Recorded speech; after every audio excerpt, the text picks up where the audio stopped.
നമ്മുടെ ഇന്നത്തെ സെഷനിലേക്ക് എല്ലാവരും സ്വാഗതം ചെയ്യാണ്. ഇന്ന് നമ്മൾ ഡിസ്കസ് ചെയ്യുന്നത് കോൺട്രാക്ട് ഓഫ് ഗ്യാരണ്ടി എന്നുള്ള ഒരു ഭാഗമാണ്. നമ്മുടെ തേർഡ് ബ്ലോക്കിലെ second unit contract of guarantee വളരെ ഇമ്പോർട്ടന്റ് ആണ്. ഒരുപാട് ചോദ്യങ്ങൾ ഈ ഒരു മൊഡ്യൂളിൽ നമുക്ക് എക്സ്പെക്ട് ചെയ്യാവുന്നതാണ്. ഓക്കെ, അപ്പൊ നമ്മൾ ക്ലാസ് സ്റ്റാർട്ട് ചെയ്യാണ്. അപ്പോൾ എൻ്റെ വോയിസ് അതുപോലെ തന്നെ ഒരു വൈറ്റ് ബോർഡ് അത് രണ്ടും കാണുന്നുണ്ടല്ലോ അല്ലെ? റെഡി അല്ലേ? ജസ്റ്റ് ഒന്ന് പറഞ്ഞാണേ. ഓക്കെ, ആദ്യം ഈ ഒരു കോൺസെപ്റ്റ് ഞാൻ നിങ്ങളൊന്ന് പരിചയപ്പെടുത്താണ്. എല്ലാവരും നന്നായിട്ട് ശ്രദ്ധിക്കുക കേട്ടോ. കോൺട്രാക്ട് ഓഫ് ഗ്യാരണ്ടി നമ്മൾ ഇതുവരെ പറഞ്ഞ പോലെയല്ല, ചെറിയ മാറ്റമുണ്ട്. ഓക്കെ, അപ്പൊ അതൊന്ന് പരിചയപ്പെടുത്താണ്. എല്ലാവരും നന്നായിട്ട് ശ്രദ്ധിക്കുക. അതിനുശേഷം ഞാൻ ചോദ്യം ചോദിക്കും കേട്ടോ. ഇവിടെ 3 ആളുകൾ ഉണ്ടാവും. കറക്റ്റ് ശ്രദ്ധിച്ചോളിയെ. 3 പേരാണ് കോൺട്രാക്ട് ഓഫ് ഗ്യാരണ്ടിയിൽ ഉണ്ടാകുന്നത്. ഇതാ ഞാൻ 3 ആളുകളെ വരക്കുകയാണ് കേട്ടോ. ഇയാളെ പേര് മിസ്റ്റർ എ. ഇയാളൊരു പണക്കാരനാണ്, അത്യാവശ്യം നല്ല ക്യാഷ് കയ്യിലുള്ള ഒരാളാണ്, മിസ്റ്റർ എ. അടുത്തത് മിസ്റ്റർ ബി ആണ്. മിസ്റ്റർ ബി ഇതാട്ടോ മിസ്റ്റർ ബി. ഈ മിസ്റ്റർ ബി എന്താണ്? ഇവന് പൈസ അത്യാവശ്യമായിട്ട് ആവശ്യമുണ്ട്. അവനക്കൊരു 1-2 ഹോസ്പിറ്റൽ കേസ് ഒക്കെ വന്ന് പണം ആവശ്യമുള്ള ഒരാളാണ് mister B. Mister B. Okay, അത് ഇവരെ രണ്ടുപേരും പറയാണ്. ബിക്ക് പൈസ ആവശ്യമുണ്ട്. ബി ആരോട് പോയി ചോദിക്കാണ്? ഏനോട് പോയി ചോദിക്കാണ്. എനിക്ക് കുറച്ച് പൈസ തരുമോ? എനിക്ക് അത്യാവശ്യമായിട്ട് ക്യാഷ് വേണം. ഒരു 2 lakh rupees എനിക്ക് ആവശ്യമുണ്ട്. ഈ കടം തരുമോ? ഞാനൊരു 3 മാസം കഴിഞ്ഞിട്ട് നിനക്ക് തിരിച്ചു തരാന്ന് പറയണം. അങ്ങനെ എ അത് സമ്മതിച്ചു. എ ബിക്ക് ക്യാഷ് കൊടുക്കുകയാണ്. ഓക്കെ, അവിടെ എ ആണ് പൈസ ഉള്ള ആള്, അദ്ദേഹമാണ് ക്യാഷ് കൊടുക്കുന്നത്. ആർക്ക്? ബിയിലേക്ക് പൈസ കൊടുക്കുകയാണ്. പക്ഷെ എ ഒരു കണ്ടീഷൻ പറയാണ്, നിനക്ക് ഞാൻ പൈസ ഒക്കെ തരാം, പക്ഷെ എന്ത് ചെയ്യണം? അഥവാ എങ്ങാനും എന്നെ പറ്റിച്ചാൽ എനിക്ക് മറ്റൊരാള് നിനക്ക് വേണ്ടി ഗ്യാരണ്ടി പറയണം. അങ്ങനെ സി എന്ന് പറയുന്ന പുതിയ ഒരാളെ നമ്മൾ ഇവിടേക്ക് കൊണ്ടുവരികയാണ്. സി എന്ന് പറയുന്ന പുതിയ ഒരാള്. എന്തിനാ സി സത്യത്തിൽ എൻ്റെ അടുത്ത് പൈസ ഒന്നും വാങ്ങുന്നില്ല കേട്ടോ. അപ്പൊ സി എന്ത് ചെയ്യാണ്? ഗ്യാരണ്ടി നിൽക്കുകയാണ്. എന്തിന് ഗ്യാരണ്ടിക്കാണ്? ബി എങ്ങാനും പൈസ തന്നിട്ടില്ലെങ്കിൽ, ബി എങ്ങാനും ക്യാഷ് തന്നിട്ടില്ലെങ്കിൽ പകരം ആര് തരാം? ഞാൻ തരാം എന്ന് പറഞ്ഞിട്ട് സി അവിടെ ഗ്യാരണ്ടി നിൽക്കുകയാണ്. ഞാൻ ഒന്നും കൂടെ പറയാണേ. ബിക്ക് പണം ആവശ്യമുണ്ട്. ബി എനോട് ചോദിച്ചു. അപ്പൊ എ ആർക്ക് കൊടുത്തു? ബിക്ക് പൈസ കൊടുത്തു. അപ്പൊ എ പറയാണ്, ഈ എങ്ങാനും പൈസ തന്നില്ലെങ്കിൽ ഈ എന്നെ പറ്റിച്ചു പോയാലോ, പകരം എനിക്ക് ഒരാൾ ഗ്യാരണ്ടി നിൽക്കണം. അങ്ങനെ പുതിയ ഒരാൾ ഇവിടേക്ക് കടന്നു വരികയാണ്. ആളുടെ പേരാണ് സി. സി എന്താണ് ഗ്യാരണ്ടിക്കുന്നത്? ബി എങ്ങാനും പൈസ തന്നിട്ടില്ലെങ്കിൽ ആ 2 ലക്ഷം രൂപ ആര് തരാം? ഞാൻ തരാം എന്ന് പറഞ്ഞിട്ട് സി അതിന് ഗ്യാരണ്ടി നിൽക്കുകയാണ്. ഓക്കെ, ഇതാണ് ഈ 3 പേരടങ്ങിയിട്ടുള്ള കോൺട്രാക്റ്റിനെയാണ് നമ്മൾ കോൺട്രാക്ട് ഓഫ് ഗ്യാരണ്ടി എന്ന് പറയുന്നത്. അപ്പോൾ ഇവിടെ എ എന്ന് പറയുന്ന ആളും ബി എന്ന് പറയുന്ന ആളും തമ്മിൽ ഒരു കോൺട്രാക്ട് ഉണ്ട് അല്ലെ? സത്യത്തിൽ ഇവിടെ 3 കോൺട്രാക്റ്റുകൾ വരുന്നുണ്ട്. ശ്രദ്ധിക്കുക കേട്ടോ. എയും ബിയും തമ്മിലുള്ള കോൺട്രാക്ട് അതെന്തിനാ? പൈസ കൊടുക്കുക അല്ലെ? 2 ലക്ഷം രൂപ കൊടുക്കാം എന്നുള്ള ഒരു കോൺട്രാക്ട് ആണ് എയും ബിയും തമ്മിലുള്ളത്. ഓക്കെ, അതുപോലെ തന്നെ എയും സിയും തമ്മിലൊരു കോൺട്രാക്ട് ഉണ്ട് അല്ലെ? എയും സിയും തമ്മിലുള്ള കോൺട്രാക്ട് അതെന്താ?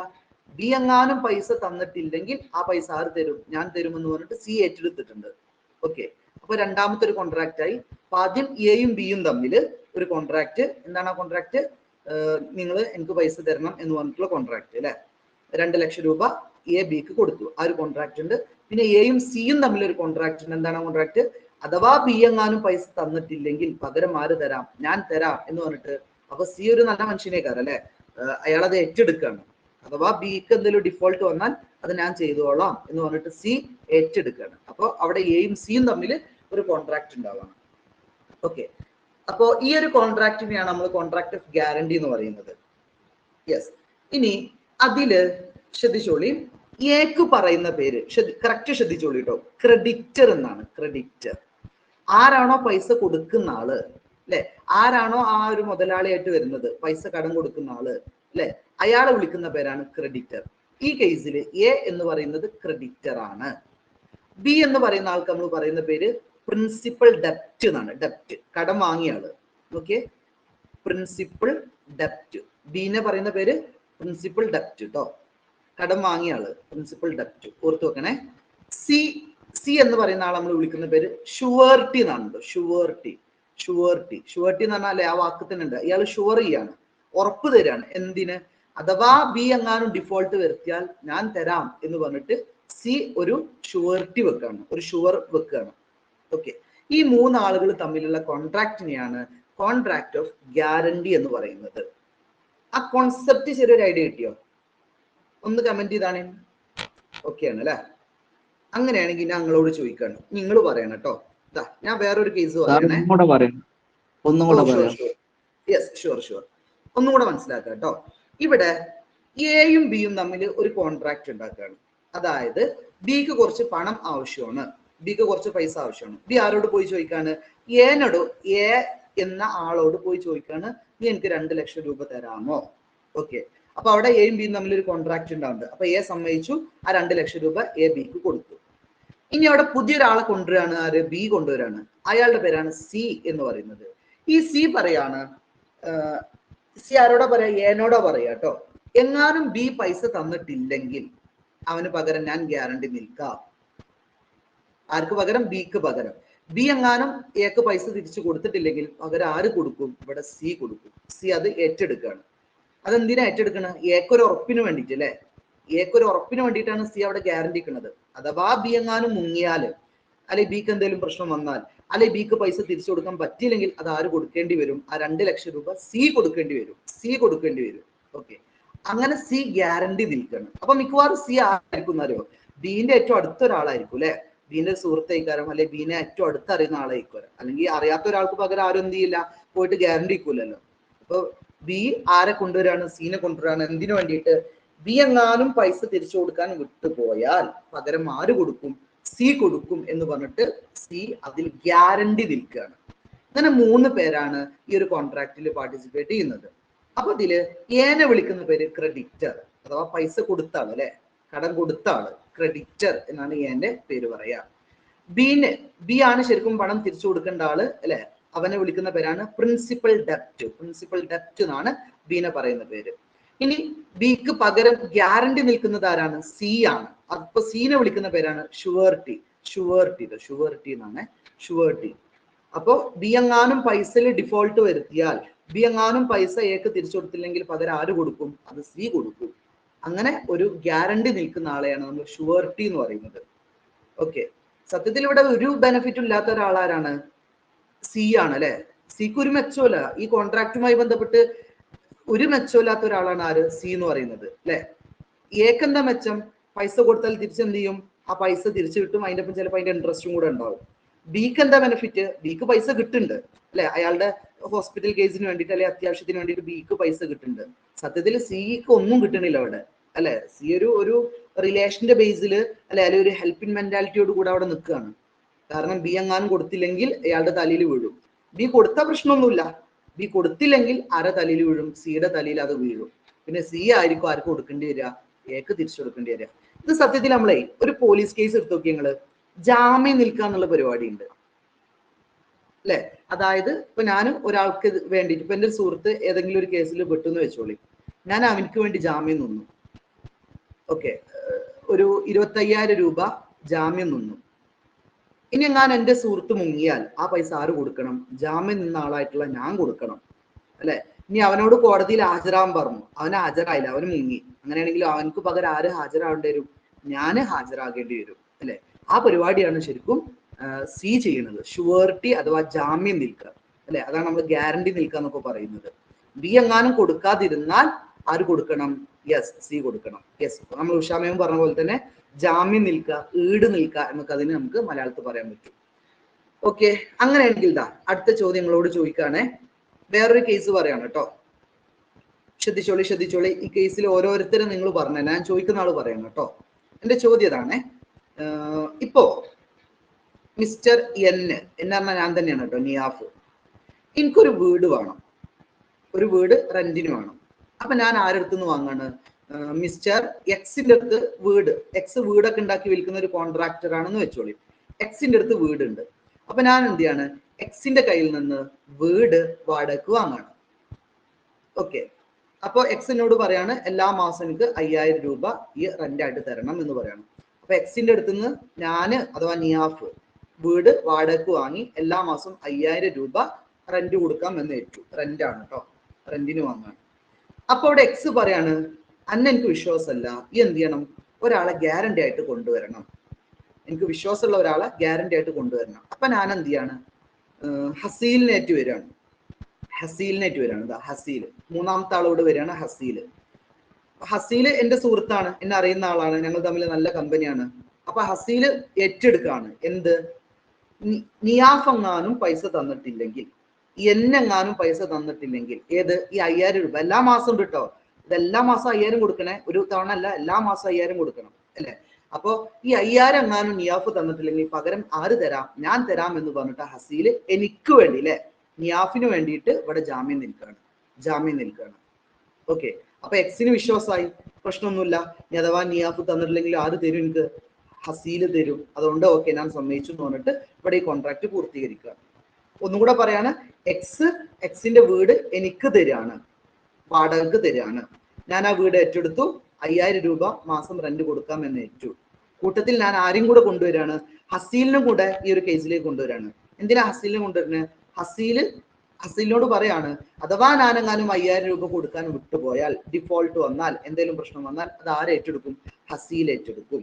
ഹസീൽ വെറുതെ പറയുന്നില്ല, ഞാനും ഹസീൽ തമ്മിൽ അത്രയും ബന്ധമുണ്ട്, ഞങ്ങൾ തമ്മിൽ അത്രയും ഫ്രണ്ട്ഷിപ്പ് ഉണ്ട്. അപ്പൊ ആ ഒരു ഫ്രണ്ട്ഷിപ്പ് ബേസ് ചെയ്തിട്ടാണ് ഹസീൽ അത് ഏറ്റെടുക്കുന്നത്. ഓക്കെ, ഇതാണ് നമ്മുടെ കേസ്. അപ്പൊ എന്റെ ചോദ്യമാണ്, ചോദിക്കുന്ന ആള് പറഞ്ഞാൽ മതിയെ, ഇവിടെ എക്സ് ആരാണ്, ഈ കേസിൽ എക്സ് ആരാണ്? സുനിത ഒന്ന് പറയാൻ പറ്റുമോ? ഒന്ന് ടൈപ്പ് ചെയ്താൽ മതി കേട്ടോ. എക്സ് ആരാണ്? 3 ആളാണ് നമുക്കുള്ളത്. 1 ക്രെഡിറ്റർ, 2 പ്രിൻസിപ്പൽ ഡെപ്റ്റ്, 3 surety. Yes, very good. Sunitha പറഞ്ഞ പോലെ തന്നെ എക്സ് ആരാണ്, ക്രെഡിറ്റർ ആണ്, അഥവാ കടം തന്ന ആള് അല്ലെ. അത് വീടാവാം, പണാവാം, എന്തോ ആവാം. അപ്പൊ എക്സിന് നമ്മൾ ക്രെഡിറ്റർ എന്ന് വിളിക്കും. വെരി ഗുഡ്, ക്രെഡിറ്റർ ആണ്. അങ്ങനെയാണെങ്കിൽ ഉഷാമേമിനോട് ഒരു ചോദ്യം കേട്ടോ, ഇവിടെ നിയാഫ് എന്ന് പറയുന്ന ആളാരാണ്? ജസ്റ്റ് ഒന്ന് ടൈപ്പ് ചെയ്യാവോ, ഞാൻ ആരാണ്? എക്സ് ക്രെഡിറ്റർ എന്ന് പറഞ്ഞു, അങ്ങനെയാണെങ്കിൽ ഞാൻ ആരാണ്? എൻ എന്ന് പറയുന്ന വ്യക്തി ഈ കേസിൽ ആരാണ്? Yes, very good. അതെ, ഉഷാമേം പറഞ്ഞ പോലെ തന്നെ പ്രിൻസിപ്പൽ ഡെപ്റ്റർ അല്ലെ. നിയാഫ് എന്ന് പറയുന്ന ആളാരാണ്? ഇവിടെ പ്രിൻസിപ്പൽ ഡെപ്റ്റർ, അഥവാ ആ കടം വാങ്ങിയ ആള് അല്ലെ, കടം വാങ്ങിയ ആള് പ്രിൻസിപ്പൽ ഡെപ്റ്റർ. സത്യത്തിൽ ഞാൻ തന്നെയാണ് ആ പൈസ കൊടുക്കേണ്ടത് അല്ലെ. 5000 രൂപ ഞാൻ തന്നെയാണ് എക്സിന് കൊടുക്കേണ്ടത്, ഞാൻ തന്നെയാണ് ആ കൊടുക്കാൻ ബാധ്യസ്ഥനായിട്ടുള്ള ആള്. പക്ഷെ അഥവാ ഞാൻ കൊടുത്തില്ലെങ്കിൽ ആരത് കൊടുക്കും? ഹസീൽ അത് ഏറ്റെടുത്തിട്ടുണ്ട്. ഹസീൽ കൊടുക്കാമെന്ന് ഗ്യാരണ്ടി നിന്നിട്ടുണ്ട്. ആ ഗ്യാരണ്ടി നിന്ന ഹസീലിനെ എന്താണ് വിളിക്കുന്നത്? ഹസീലൻ എന്ന് പറഞ്ഞാണ്. Yes, very good. ഓക്കെ, ഗാനിയ പറഞ്ഞിട്ടുണ്ട് ഷുവർട്ടി അല്ലെ. ഹസീലിനെ വിളിക്കുന്ന പേര് ഷുവർട്ടി. ഷുവർട്ടി പറഞ്ഞാല് അഥവാ ഈ പ്രിൻസിപ്പൽ ഡെപ്റ്റർ ആ പൈസ കൊടുത്തില്ലെങ്കിൽ അത് ആര് ഏറ്റെടുക്കും? ഹസീൽ ഏറ്റെടുക്കും. യെസ്, 5 കറക്റ്റ് ആയിട്ട് പറഞ്ഞിട്ടുണ്ട്.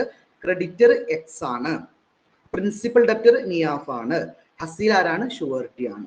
ഓക്കെ, ഇതാണ്. അപ്പൊ ശരിക്കും ഈ 3 പേര് തമ്മിലുള്ള ആ കോൺട്രാക്റ്റിനെ വിളിക്കുന്ന പേരാണ് കോൺട്രാക്ട് ഓഫ് ഗ്യാരണ്ടി. അപ്പൊ അത് നല്ലോണം മനസ്സിലാക്കണം. നമ്മൾ ഇതുവരെ പഠിച്ച പോലെയല്ല, ഇവിടെ 3 ആളുകൾ ഇതിൽ പങ്കാളികളാവുന്നുണ്ട്. അപ്പൊ ആ ഒരു കോൺട്രാക്ട്, ആ ഒരു ബന്ധം കൃത്യമായിട്ട് മനസ്സിലാക്കണം, എങ്കിലേ ഇനി പറയുന്ന ഭാഗങ്ങൾ നമുക്ക് കിട്ടുള്ളൂ.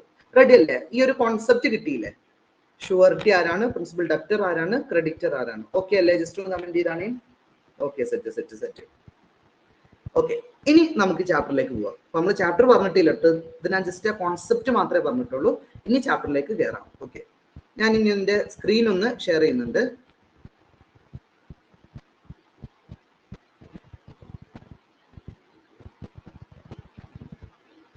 കൃത്യമായിട്ട് ഫോളോ അപ്പ് ചെയ്യുക കേട്ടോ. ഈ ഗ്യാരണ്ടി വളരെ ഇമ്പോർട്ടന്റ് ആണ്. ബാക്കിയുള്ളതിനൊക്കെ അപേക്ഷിച്ച് ഈ ഗ്യാരണ്ടി എന്ന് ഒരുപാട് ചോദ്യങ്ങൾ ചോദിക്കാൻ സാധ്യത ഉണ്ട് കേട്ടോ. പൊതുവെ അങ്ങനെ ചോദിക്കുന്ന ഒരു ഭാഗമാണ് കോൺട്രാക്ട് ഓഫ് ഗ്യാരണ്ടി. ഓക്കെ, അപ്പോ 3rd ബ്ലോക്കിൽ നമുക്ക് പറയാനുള്ള 2 ടോപ്പിക്കാണ്. ഒന്ന് കോൺട്രാക്ട് ഓഫ് ഇൻഡെംനിറ്റി, അത് നമ്മൾ കഴിഞ്ഞ ക്ലാസ്സിൽ ഡിസ്കസ് ചെയ്തിട്ടുണ്ട്. ഇനി നമുക്ക് ഡിസ്കസ് ചെയ്യാനുള്ളത് കോൺട്രാക്ട് ഓഫ് ഗ്യാരണ്ടി എന്നുള്ള ടോപ്പിക്കാണ്. എല്ലാവരും നന്നായിട്ട് ശ്രദ്ധിക്കുക, എന്താണ് കോൺട്രാക്ട് ഓഫ് ഗ്യാരണ്ടി? എന്റെ സ്ക്രീന് വോയിസ് രണ്ടും ഓക്കെ അല്ലേ? ജസ്റ്റ് ഒന്ന് കമന്റ് ചെയ്താണ്. സ്ക്രീൻ വോയിസ് ഓക്കെ അല്ലേ? Okay, ready. ഓക്കെ, അപ്പൊ നമുക്ക് തുടങ്ങാം. According to section 126 of the act, നമ്മളെ കോൺട്രാക്ട് ആക്ട് 126ലാണ് ഈ ഒരു വിഷയം പറയുന്നത്. ഓക്കെ, അപ്പോ ആ ആക്ടിന്റെ പേരൊന്ന് ഓർത്തു വെക്കണം കേട്ടോ. നമ്മൾ എപ്പോഴും പറയുന്ന പോലെ ആക്ട് ഒന്ന് ഓർത്തു വെക്കണം. അപ്പൊ ഇവിടെ പറയുന്നുണ്ട് എ കോൺട്രാക്ട് ഓഫ് ഗ്യാരണ്ടി. ശ്രദ്ധിച്ചോളെ, a contract of guarantee is a contract to perform the promise or discharge the liability of third person in case of default. അതാണ് നിങ്ങൾ പ്രത്യേകം നോട്ട് ചെയ്യേണ്ടത്. Third person in case of default. ആരെങ്കിലും default വരുത്തി കഴിഞ്ഞാൽ ഇത് ആര് ഏറ്റെടുക്കും? ഒരു തേർഡ് പേഴ്സൺ അത് ഏറ്റെടുക്കും. അങ്ങനെ പറയുന്ന കോൺട്രാക്റ്റിനെയാണ് കോൺട്രാക്ട് ഓഫ് ഗ്യാരണ്ടി എന്ന് പറയാ. അല്ലെ, നമ്മൾ എക്സാമ്പിൾ പറഞ്ഞിട്ടുണ്ട് അല്ലെ. ഇവിടെ ഹസീലാണ് ഇവിടെ തേർഡ് പേഴ്സൺ. ഈ നിയാഫ് എന്ന് പറയുന്ന ആള് ഈ കോൺട്രാക്ട് എന്തെങ്കിലും ഡിഫോൾട്ട് വരുത്തിയാൽ അത് ആര് ഏറ്റെടുക്കും? ഹസീൽ എന്ന് പറയുന്ന തേർഡ് പേഴ്സൺ അത് ഏറ്റെടുക്കും അല്ലെ. അപ്പൊ അങ്ങനെ പറയുന്ന ഒരു കോൺട്രാക്റ്റിനെയാണ് കോൺട്രാക്ട് ഓഫ് ഗ്യാരണ്ടി അറിയുന്നത്. നോക്കിയേ, A contract of guarantee is a contract, ഒരു കോൺട്രാക്ട് ആണ് ടു പെർഫോം ദ പ്രോമിസ്, ആ പ്രോമിസ് പെർഫോം ചെയ്യും, ഓർ ഡിസ്ചാർജ് ദ ലയബിലിറ്റി, ആ ലയബിലിറ്റി എങ്ങാനും നടത്തിയില്ലെങ്കിൽ, ഡിസ്ചാർജ് ചെയ്തില്ലെങ്കിൽ of A third person in case of his default, ആ കാര്യം ആര് ഏറ്റെടുക്കും? തേർഡ് പേഴ്സൺ ഏറ്റെടുക്കും. അങ്ങനെ ചെയ്യുന്ന ഒരു കോൺട്രാക്റ്റിനെയാണ് കോൺട്രാക്ട് ഓഫ് ഗ്യാരണ്ടി എന്ന് പറയുന്നത്. അതിൽ ഏറ്റവും ഇമ്പോർട്ടന്റ്, ഇറ്റ് ഇൻവോൾവ്സ് 3 പാർട്ടീസ്, 3 ആളുകൾ ഈ ഒരു കോൺട്രാക്റ്റിൽ ഇൻവോൾവ് ആകുന്നുണ്ട്. ഒന്ന് ക്രെഡിറ്റർ അല്ലെ, പൈസ കൊടുക്കുന്ന ആള് ക്രെഡിറ്റർ. 2 പ്രിൻസിപ്പൽ ഡെപ്റ്റർ, ആർക്കാണോ പൈസ കൊടുക്കുന്നത് അദ്ദേഹത്തെ വിളിക്കുന്ന പേരാണ് പ്രിൻസിപ്പൽ ഡെപ്റ്റർ. 3ാമത്തത് ആ ഗ്യാരണ്ടി നിൽക്കുന്ന ആള്, അയാൾ നമ്മൾ ഷുവർട്ടി എന്നാണ് വിളിക്കുന്നത്. ഇനി അത് 3ഉം ആരാന്ന് പറയാണേ നോക്കാം. Creditor, the person to whom the guarantee is given, ആർക്ക് വേണ്ടിയിട്ടാണോ ഗ്യാരണ്ടി കൊടുക്കുന്നത് അല്ലെ. ഇപ്പൊ ക്രെഡിറ്ററുടെ പൈസക്ക് വേണ്ടിയിട്ടാണ് നമ്മൾ ഗ്യാരണ്ടി കൊടുക്കുന്നത്. അപ്പൊ ആർക്ക് വേണ്ടിയിട്ടാണ്? To whom the guarantee is given, ആർക്ക് വേണ്ടിയിട്ടാണോ നമ്മൾ ആ ഗ്യാരണ്ടി കൊടുക്കുന്നത് അയാൾ വിളിക്കുന്ന പേരാണ് ക്രെഡിറ്റർ. അഥവാ അവിടെ പൈസ കടം കൊടുക്കുന്ന ആളാണ് ക്രെഡിറ്റർ അല്ലെ. നമ്മുടെ കേസിൽ എക്സ് ആണ് ക്രെഡിറ്റർ ആയിട്ട് നമ്മൾ പറഞ്ഞിട്ടുള്ളത്. ഇനി അടുത്തത് പ്രിൻസിപ്പൽ ഡെപ്റ്റർ, അതായത് the person in respect of whose default the guarantee is given called principal debtor. Guarantee default ചെയ്യുന്നത് ആരാണോ അല്ലെ, അഥവാ ആ ഗ്യാരണ്ടി കൊടുക്കാതിരിക്കുന്നത് ആരാണോ. ഇപ്പൊ ഈ കേസിൽ ഞാനായിരുന്നു പ്രിൻസിപ്പൽ ഡെപ്റ്റർ അല്ലെ, ഞാനാണ് പണം കടം വാങ്ങിയാണ്, ഞാനാണ് ഡിഫോൾട്ട് വരുത്താൻ സാധ്യത ഉള്ളത്. ഡിഫോൾട്ട് വരുത്തുന്നല്ല, ഡിഫോൾട്ട് വരുത്താൻ സാധ്യതയുള്ള ആള് സത്യത്തിൽ ഞാനാണ്. അപ്പൊ അയാളെ വിളിക്കുന്ന പേരാണ് പ്രിൻസിപ്പൽ ഡെപ്റ്റർ. ഇനി ഷുവർട്ടി നോക്കിക്കോളി. The person who gives the guarantee is called surety, ആരാണോ ഗ്യാരണ്ടി പ്രൊവൈഡ് ചെയ്യുന്നത് അല്ലെ. നമ്മുടെ എക്സാമ്പിളിൽ ഹസീലായിരുന്നു ഗ്യാരണ്ടി പ്രൊവൈഡ് ചെയ്ത ആള് അല്ലെ.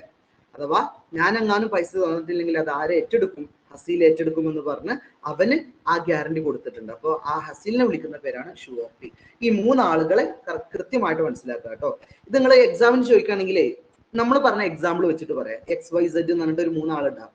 എന്നിട്ട് ആ ഒരു കേസ് പറയാം. എന്നിട്ട് പറയാം പണം കടം കൊടുത്ത ആള് ക്രെഡിറ്റർ, അങ്ങനെ തന്നെ പറയാം. ആ എക്സാമ്പിൾ വെച്ച് പറഞ്ഞാൽ മതി, ഒരു കുഴപ്പമില്ല കേട്ടോ. പിന്നെ പറയാണ് ആ പണം സ്വീകരിച്ച ആളാരാണ്? പ്രിൻസിപ്പൽ ഡെപ്റ്റർ ആണ്.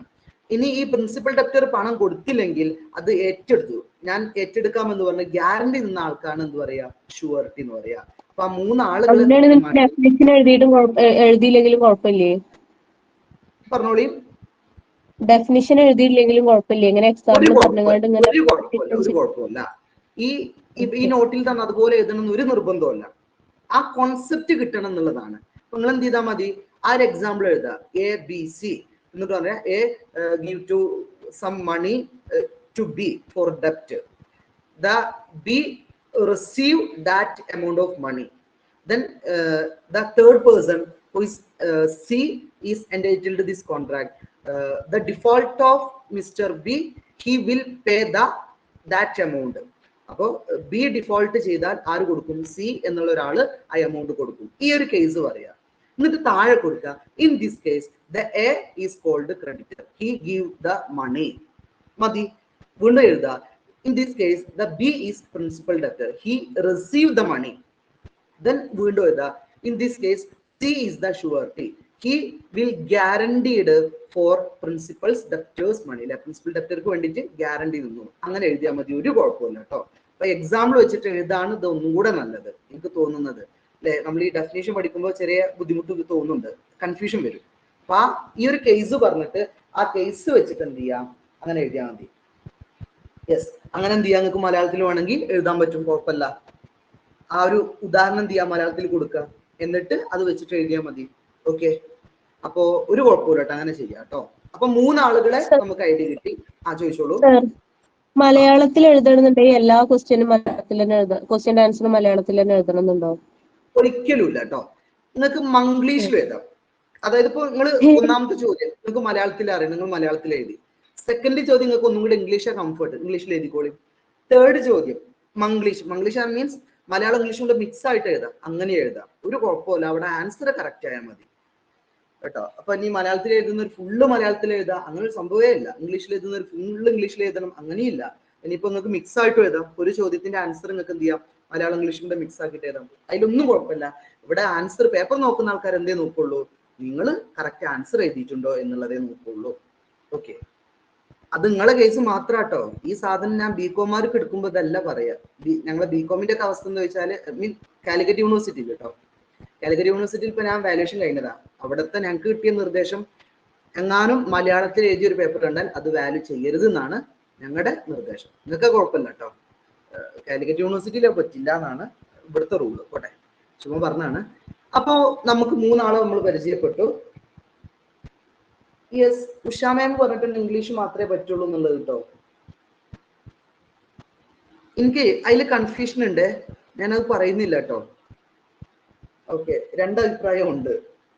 അത് നിങ്ങളെ കോർഡിനേറ്റേഴ്സ് ഉണ്ടാവുമല്ലോ. ഓക്കെ ഓക്കെ ഓക്കെ ഓക്കെ, ഒന്നെങ്കിൽ ഓൺലി ഇംഗ്ലീഷ് അല്ലെങ്കിൽ ഓൺലി മലയാളം അല്ലേ?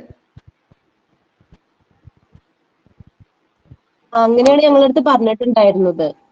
ഓക്കെ ഓക്കെ, പക്ഷെ അതൊന്നും കുഴപ്പമില്ല കേട്ടോ. വാല്യൂ ചെയ്യുന്ന ആൾക്ക് മലയാളത്തിൽ എഴുതാൻ പറ്റും എന്നാണല്ലോ. Okay, ready. പക്ഷെ എന്താ അറിയോ, ഒരാൾ വാല്യൂ ചെയ്യുമ്പോ അപ്പൊ അവര് പറഞ്ഞ മലയാളത്തിൽ എഴുതുമ്പോ പറ്റുമെങ്കിൽ മലയാളത്തിൽ എഴുതുമ്പോ എല്ലാം മലയാളത്തിൽ എഴുതാൻ ശ്രമിക്കുക. അല്ല ഇംഗ്ലീഷാണ് എളുപ്പമെന്നുണ്ടെങ്കിൽ ഇംഗ്ലീഷിൽ എഴുതാം. രണ്ടും മിക്സ് ചെയ്ത് എഴുതിയെന്ന് വെച്ച് കുഴപ്പമൊന്നുമില്ല. അവരെ നമുക്ക് ആ കോൺസെപ്റ്റ് മനസ്സിലായോ എന്ന് മാത്രമേ അവർ നോക്കുള്ളൂ. പിന്നെ ഇത് ഡിസ്റ്റൻസ് എഡ്യൂക്കേഷൻ ആയതുകൊണ്ടും പലരും ഡിസ്കണ്ടിന്യൂ ചെയ്തിട്ട് പിന്നീട് വരുന്നവരല്ലേ, അപ്പൊ അത് അവർക്ക് നന്നായിട്ട് അറിയാവുന്നതുകൊണ്ട് വാല്യുവേഷൻ ഭയങ്കര ലിബറൽ ആയിരിക്കും. അപ്പം എന്തായാലും നമ്മൾക്ക് എവിടെയൊക്കെ മാർക്ക് ഇടാൻ പറ്റും എന്നുള്ള രീതിയിലാണ് അവരെപ്പോഴും നോക്കുക എന്ന് പറഞ്ഞത്. അതുകൊണ്ട് നമുക്ക് കോൺസെപ്റ്റ് മനസ്സിലായി, കാര്യം അതിനകത്ത് ഉണ്ടായാൽ മതി എന്നേ ഉള്ളൂ, പോയിന്റ്സ് ഉണ്ടാവണം എന്നേ ഉള്ളൂ. Yes, okay, very good. Okay, അതിലൊരു ക്ലാരിഫിക്കേഷൻ കിട്ടിയെന്ന് വിശ്വസിക്കുന്നു. അങ്ങനെ തന്നെ ആയിരിക്കും. ഞാൻ പറഞ്ഞില്ലേ, ഇത് നമ്മള് ഡിസ്റ്റൻസ് എന്നുള്ള മോഡായതുകൊണ്ട് തന്നെ കൂടുതൽ എന്ത് ആവില്ല, ടൈറ്റ് ആക്കില്ല, ഒന്നും കൂടെ ലിബറൽ ആയിട്ടുള്ള രൂപത്തിലേ നോക്കുള്ളൂ. കാരണം എല്ലാവർക്കും അറിയാം ഇതില് മീൻസ് പാർട്ടിസിപ്പേറ്റ് ചെയ്യുന്ന മെജോറിറ്റി ആൾക്കാർ എന്തല്ല, ഈ ഒരു ഫീൽഡ്, ഒരു നമ്മുടെ പഠനം എന്നുള്ള ഫീൽഡിലുള്ള ആളുകളല്ല. അപ്പോൾ പ്രശ്നമൊന്നുമില്ല എന്ന രൂപത്തിൽ തന്നെയാണ് ഞാനും മനസ്സിലാക്കുന്നത് കേട്ടോ. ഞാനെൻ്റെ അത് ഉറപ്പ് പറയാത്ത എന്താ അറിയോ, ഞാൻ പറഞ്ഞല്ലോ കാലിക്കറ്റ് യൂണിവേഴ്സിറ്റിയിൽ എടുത്തിട്ടുണ്ട്, പക്ഷെ നിങ്ങളതിൽ ആദ്യമായിട്ടാണ് ഞാൻ എടുക്കുന്നത്. ഞാൻ ചോദിച്ചിട്ടുണ്ട് കേട്ടോ. ഇപ്പൊ എൻ്റെ അടുത്തുള്ള ഒരു കോളേജ് ഉണ്ട്, ജെംസ് കോളേജ്, അവിടെ ഇതിന്റെ സെന്റർ കിട്ടിയിട്ടുണ്ട്. ശ്രീനാരായണ ഗുരു യൂണിവേഴ്സിറ്റിയുടെ സെന്റർ കിട്ടിയിട്ടുണ്ട്. അപ്പൊ ഞാൻ അവിടെ ചോദിച്ചിട്ടുണ്ട്, അവിടുത്തെ ഫാക്കൽറ്റീസിനോട് ഞാൻ ചോദിച്ചിട്ടുണ്ടായിരുന്നു. അപ്പൊ അവര് പറഞ്ഞ ഒരു മറുപടിയാണ്, മലയാളത്തിൽ എഴുതുന്നതിന് കുഴപ്പമില്ല, അതുപോലെ മംഗ്ലീഷ് ആക്കി എഴുതിയാലും കുഴപ്പമില്ല, ഫുള്ള് ഇംഗ്ലീഷ് ആണെങ്കിലും എങ്ങനെയാണെങ്കിലും കുഴപ്പമില്ല. അത് ബേസ് ചെയ്തിട്ട് ഞാൻ പറഞ്ഞത് കേട്ടോ. എങ്ങനെയാണെങ്കിലും കുഴപ്പമില്ല, ആ കോൺസെപ്റ്റ് അതിലുണ്ടായാൽ മതി, ആൻസർ അതിലുണ്ടായാൽ മതി, അതുണ്ടെങ്കിൽ നമ്മൾ മാർക്ക് കൊടുക്കും എന്നാണ് അവര് പറഞ്ഞത്. ഞാനിത് ഉറപ്പ് പറയുന്നില്ല, കാരണം നിങ്ങൾ പലരും പല സെന്ററുകളിലാണ് ഉള്ളത്. എന്തായാലും നിങ്ങളുടെ കോർഡിനേറ്റേഴ്സ് ഒക്കെ ഉണ്ടാവും, അവരോടൊന്ന് ചോദിച്ചാൽ കിട്ടും. പക്ഷെ നോർമലി എൻ്റെ ഒരു 90% ഉള്ള അഭിപ്രായം എത്രയേ ഉള്ളൂ, നിങ്ങളുടെ ആൻസർ ഉണ്ടോ എന്നാണ് വാല്യൂ ചെയ്യുമ്പോൾ അതിൽ നോക്കുക. ആൻസർ ഉണ്ടെങ്കിൽ തീർച്ചയായിട്ടും നിങ്ങൾക്ക് മാർക്ക് തരും.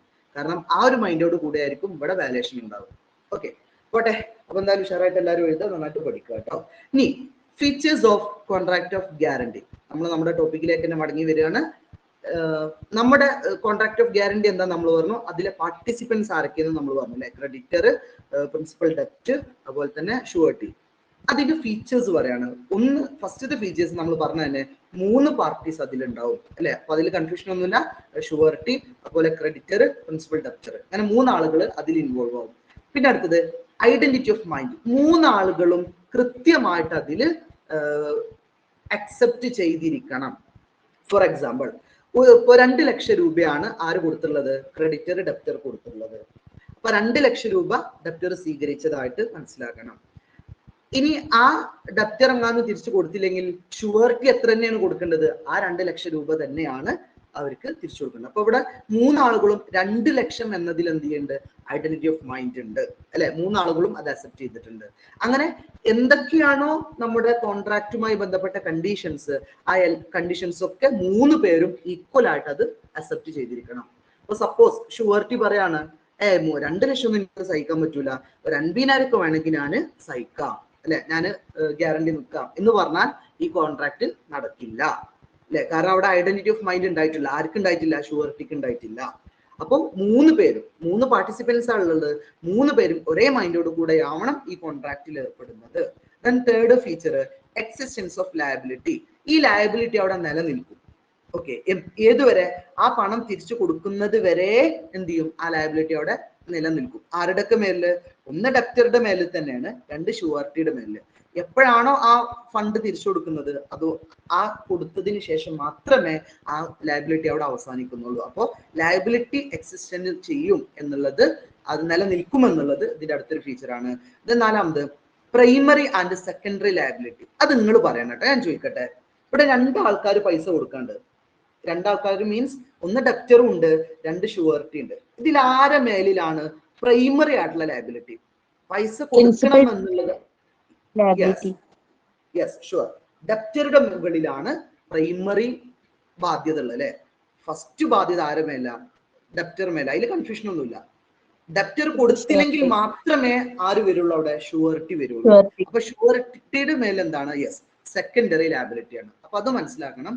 ഡെപ്റ്ററുടെ മേൽ തന്നെയാണ് എന്ത്? പ്രൈമറി ലയബിലിറ്റി കിടക്കുന്നത്. നോക്കിയേ, the primary liability lies with the principal debtor. Primary liability debtor മേൽ തന്നെയാണ്. The liability of surety only secondary. ഷുവർട്ടിയുടെ മേൽ എന്താണ്? സെക്കൻഡറി ലയബിലിറ്റി ഉള്ളത്. അതായത് ഡെപ്റ്റർ കൊടുത്തിട്ടില്ലെങ്കിൽ മാത്രമേ ഷുവർട്ടിയുടെ തലയിൽ അത് വരുള്ളൂ. ഓക്കെ, അപ്പൊ അതൊന്ന് മനസ്സിലാക്കി വെക്കുക. ദെൻ അഞ്ചാമത്തത് essentials of a valid contract. നമ്മൾ നേരത്തെ പഠിച്ചിട്ടുണ്ട് ഒരു വാലിഡ് കോൺട്രാക്ടിന്റെ എസെൻഷ്യൽസ് എന്തൊക്കെയാണ് അല്ലെ. നമ്മൾ കുറെ പറഞ്ഞിട്ടുണ്ട്. അഗ്രിമെന്റ് ഉണ്ടാവണം, പിന്നെ ഫ്രീ കൺസെന്റ് ഉണ്ടാവണം, അങ്ങനെ കുറെ ടോപ്പിക് നമ്മൾ പറഞ്ഞിട്ടുണ്ട്. അതൊക്കെ ഇതിനും ബാധകമാണ് കേട്ടോ അല്ലെ. പിന്നെ അതുപോലെ മൈനർക്ക് അല്ലെ, അതുപോലെ എന്താ അൺസൗണ്ട് മൈൻഡ്, അവർക്കൊന്നും കോൺട്രാക്റ്റിൽ ഏർപ്പെടാൻ പറ്റില്ല, അങ്ങനെ കുറെ വിഷയങ്ങൾ നമ്മൾ പറഞ്ഞിട്ടുണ്ട്. അതൊക്കെ ഇവിടെയും ബാധകമാണ്. പിന്നെ അടുത്തത് നോ മിസ് റെപ്രസെന്റേഷൻ. തെറ്റിദ്ധരിപ്പിക്കാൻ പറ്റൂല ആരെ? ഷുവർട്ടിയെ. ഫോർ എക്സാമ്പിൾ അല്ലെ, ഇപ്പൊ അവര് കോൺട്രാക്ട് ഉണ്ടാക്കാണ്, അവരുടെ കോൺട്രാക്ട് ഒരു 5 ലക്ഷത്തിനാണ്. ഷുവർട്ടിനോട് പറയാണ് ഞങ്ങൾ 1 ലക്ഷത്തിന്റെ കോൺട്രാക്ട് ആണെന്ന് പറഞ്ഞ് തെറ്റിദ്ധരിപ്പിച്ചു. അല്ലെങ്കിൽ നമ്മൾ ആ കോൺട്രാക്റ്റുമായി ബന്ധപ്പെട്ട എന്തെങ്കിലും നല്ല മെറ്റീരിയൽ ഫാക്ട് എന്നൊക്കെ പറഞ്ഞു, നമ്മൾ ഏറ്റവും ഇമ്പോർട്ടന്റ് ആയ ഇൻഫർമേഷൻസ് അതൊന്നും ആരോട് പറഞ്ഞില്ല? ഷുവർട്ടിനോട് പറഞ്ഞില്ല. അങ്ങനെയാണെങ്കിൽ അത് ഇൻവാലിഡ് ആണ്. ആ ഗ്യാരണ്ടി കോൺട്രാക്ട് ഇൻവാലിഡ്. കാരണം എന്താ? ഷുവർട്ടിനെ അതിന്റെ ഡീറ്റെയിൽസ് ഒന്നും അവർ അറിയിച്ചിട്ടില്ല, ഷുവർട്ടിയുമായിട്ട് കാര്യങ്ങൾ ഡിസ്കസ് ചെയ്തിട്ടില്ല. അങ്ങനെയാണെങ്കിൽ അത് ഇൻവാലിഡ് ആവും. അപ്പോൾ ആരെ മിസ്റെപ്രസെന്റ് ചെയ്യരുത്? ഷുവർട്ടിയെ മിസ്റെപ്രസെന്റ് ചെയ്യരുത്. അയാളോട് എല്ലാ ഡീറ്റെയിൽസും കൃത്യമായിട്ട് തന്നെ നമ്മൾ പറഞ്ഞിരിക്കണം. അപ്പൊ ഇതാണ് കോൺട്രാക്ട് ഓഫ് ഗ്യാരണ്ടിയുടെ ഫീച്ചേഴ്സ്. അപ്പോൾ കോൺട്രാക്ട് ഓഫ് ഗ്യാരണ്ടി എന്താന്ന് ഒരു 5 മാർക്കിനൊക്കെ ചോദിച്ചാൽ ഞങ്ങൾ എന്ത് ചെയ്യണം? ഈ ഗ്യാരണ്ടി എന്താന്നുള്ളത് എഴുതണം, അതിലെ പാർട്ടിസിപ്പൻസ് എഴുതണം, ഈ ഫീച്ചേഴ്സ് എഴുതണം. 2 മാർക്കിന് ചോദിക്കുകയാണെങ്കിൽ ജസ്റ്റ് എന്താണ് കോൺട്രാക്ട് ഓഫ് ഗ്യാരണ്ടി, അതിലെ പാർട്ടിസിപ്പൻസ് അത്ര എഴുതിയാൽ മതി കേട്ടോ. 5 മാർക്കിനാണെങ്കിൽ അതിൽ എന്തും കൂടെ ആഡ് ചെയ്യണം? ഫീച്ചേഴ്സും കൂടെ ആഡ് ചെയ്യണം. 5 മാർക്ക് അതുപോലെ 10 മാർക്കിനൊക്കെ ചോദിക്കുകയാണെങ്കിൽ ഈ ഫീച്ചേഴ്സും കൂടെ നിങ്ങൾ ആഡ് ചെയ്യണം. ഇനി നോക്കിയേ, അടുത്തത് കോൺട്രാക്ട് ഗ്യാരണ്ടിയുടെ ടൈപ്സ് ഇമ്പോർട്ടന്റ് ആണ്. ഇത് മിക്കവാറും ചിലപ്പോൾ 5 മാർക്കിന് ചോദിക്കും. What are the types of guarantee എന്ന് പറഞ്ഞിട്ട്. അല്ലെങ്കിൽ ഒരു സാധ്യത ഉള്ളത് ഇതിൽ ഏതെങ്കിലും 1-2 എന്ത് ചെയ്യും? 2 മാർക്കിന് ചോദിക്കും. അപ്പോൾ വാട്ട് ഈസ് പ്രോസ്പെക്റ്റീവ് ഗ്യാരണ്ടി അല്ലെങ്കിൽ വാട്ട് ഈസ് കണ്ടീഷണൽ ഗ്യാരണ്ടി എന്ന് പറഞ്ഞിട്ട് ഇതിൽ ഏതെങ്കിലും 1-2 എന്ത് ചെയ്യും? 2 മാർക്കിന് ചോദിക്കാൻ സാധ്യതയുണ്ട്. സിമ്പിൾ ആണ് കേട്ടോ, ജസ്റ്റ് ഒന്ന് മനസ്സിലാക്കിയാൽ മതി. ഫസ്റ്റത്തത് സ്പെസിഫിക് ഗ്യാരണ്ടി. ഇവിടെ കൃത്യമായിട്ട് പറയും ഒരു പർട്ടിക്കുലർ എമൗണ്ട് അല്ലെങ്കിൽ ഒരു പർട്ടിക്കുലർ പർപ്പസ്, ഒരൊറ്റ സിംഗിൾ പർപ്പസ് ആയിരിക്കും ഇവിടെ ഉണ്ടാവുക. ഇതാണ് നിങ്ങൾ ഓർത്ത് വെക്കുന്നത്, ഒരു സിംഗിൾ പർപ്പസ്. ഫോർ എക്സാമ്പിൾ, ഇപ്പോൾ ഞാൻ എക്സിന്റെ അടുത്ത് പൈസ വാങ്ങുന്നു അല്ലെ, എക്സിന്റെ അടുത്ത് ഒരു 1 ലക്ഷം രൂപ വാങ്ങി. ആ 1 ലക്ഷം രൂപക്ക് നമ്മളെ ഹസീലിന് ഗ്യാരണ്ടി നിർത്തുകയും ചെയ്തു. ഹസീൽ അതിന് ഗ്യാരണ്ടി തന്നു. ഞാൻ പിന്നീട് വേറൊരു 5 ലക്ഷം ആരുടെ അടുത്ത് വാങ്ങി? എക്സിന്റെ അടുത്ത് വാങ്ങി. ആ 5 ലക്ഷത്തിന് ഹസീൽ ഗ്യാരണ്ടി ഉണ്ടാവുമോ? ഒന്ന് പറഞ്ഞാണേ. ചോദ്യം മനസ്സിലായിട്ടുണ്ടോ? ആദ്യം ഞാൻ എന്ത് ചെയ്തു? 1 ലക്ഷം എക്സിന്റെ അടുത്ത് നിന്ന് വാങ്ങി. അതിന് ആര് ഗ്യാരണ്ടി നിർത്തി? ഹസീലിന് ഗ്യാരണ്ടി നിർത്തി. ഓക്കെ, അവന് സമ്മതിച്ചു, റെഡിയാണ്. ഞാൻ വീണ്ടും എന്ത് ചെയ്തു? 5 ലക്ഷം ആരുടെ നിന്ന് വാങ്ങി? എക്സിന്റെ അടുത്ത് വാങ്ങി. അത് ഹസീൽ അറിഞ്ഞിട്ടൊന്നുമില്ല. പക്ഷെ ആ രണ്ടാമത് വാങ്ങിയ പൈസയുടെ മുകളിൽ ആര് ഗ്യാരണ്ടി നിൽക്കൂല? ആരതിന് ബാധകമല്ല? ഹസീൽ ബാധകമല്ല. കാരണം എന്താണ്? ഇത് സ്പെസിഫിക് ഗ്യാരണ്ടിയാണ്. അതായത് ഒരു സിംഗിൾ പർപ്പസിന് വേണ്ടി മാത്രമാണ് ഇവിടെ ഗ്യാരണ്ടി ഉണ്ടാക്കിയിട്ടുള്ളത്. അഥവാ ആദ്യം വാങ്ങിയിട്ടുള്ള 1 ലക്ഷം രൂപക്ക് വേണ്ടി മാത്രമാണ് ഞങ്ങൾ ഗ്യാരണ്ടി ഉണ്ടാക്കിയിട്ടുള്ളത്. അതുകൊണ്ട് തന്നെ ആ എമൗണ്ടിൽ മാത്രമേ ആര് ബാധകമാവുള്ളൂ? നമ്മുടെ ഷുവർട്ടി ബാധകമാവുള്ളൂ, ഹസീൽ ബാധകമാവുള്ളൂ. അല്ലെങ്കിൽ എന്ത് ചെയ്യണ്ട? അവൻ അതിൽ മെയിൻറ്റെയിൻ ചെയ്യേണ്ട ആവശ്യമില്ല. ഞാൻ പിന്നെ അവൻ്റെ അടുത്ത് കുറെ എക്സിന്റെ അടുത്ത് കുറെ പൈസ വാങ്ങിയിട്ടുണ്ട്, അതിലൊന്നും ആര് ഇൻവോൾവ് ആവില്ല? നമ്മുടെ ഷുവർട്ടി ഇൻവോൾവ് ആവില്ല. അതാണ് സ്പെസിഫിക് ഗ്യാരണ്ടി എന്ന് പറയുന്നത്. അതായത് ഒരൊറ്റ പർപ്പസ് അല്ലെങ്കിൽ ഒരൊറ്റ കോൺട്രാക്റ്റിൽ മാത്രമേ നമ്മുടെ ഷുവർട്ടി അവിടെ വാലിഡ് ആകുന്നുള്ളൂ. ഓക്കെ, ഇതിന്റെ മറ്റൊരു പേരുണ്ട് കേട്ടോ, സിമ്പിൾ ഗ്യാരണ്ടി എന്നും പറയും, അതുപോലെ സ്പെസിഫിക് ഗ്യാരണ്ടി എന്നൊക്കെ ഇതിന് പേര് പറയും. അപ്പൊ ചുരുക്കി പറഞ്ഞ അത്രേ ഉള്ളൂ, ഒരേ ഒരൊറ്റ കാര്യം, ഒരു സിംഗിൾ പർപ്പസിന് വേണ്ടിയിട്ട് മാത്രമാണ് ഇവിടെ കോൺട്രാക്ട് ഉണ്ടാക്കുന്നത്. ആ സിംഗിൾ പർപ്പസ് കഴിയുന്നതോടുകൂടി ആ കോൺട്രാക്റ്റും അവസാനിക്കും. ഇനിയിപ്പോ ആ വ്യക്തികൾ തമ്മിൽ വേറെ എന്തെങ്കിലും കോൺട്രാക്ട് ഉണ്ടാക്കില്ല, അതിൽ ആര് ബാധകമാവില്ല, നമ്മുടെ ഷുവർട്ടി അതിൽ ഇൻവോൾവ് ആവില്ല. ഇനി രണ്ടാമത്തത് കണ്ടിന്യൂയിങ് ഗ്യാരണ്ടി. നേരത്തെ പറഞ്ഞതിന്റെ നേരെ ഓപ്പോസിറ്റ് ആണ് കണ്ടിന്യൂയിങ് ഗ്യാരണ്ടി. ഇതിൽ വാക്ക് തന്നെ ഉണ്ട്.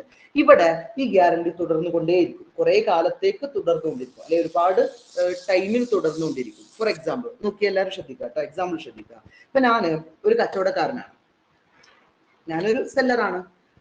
എനിക്ക് എല്ലാ ആഴ്ചയിലും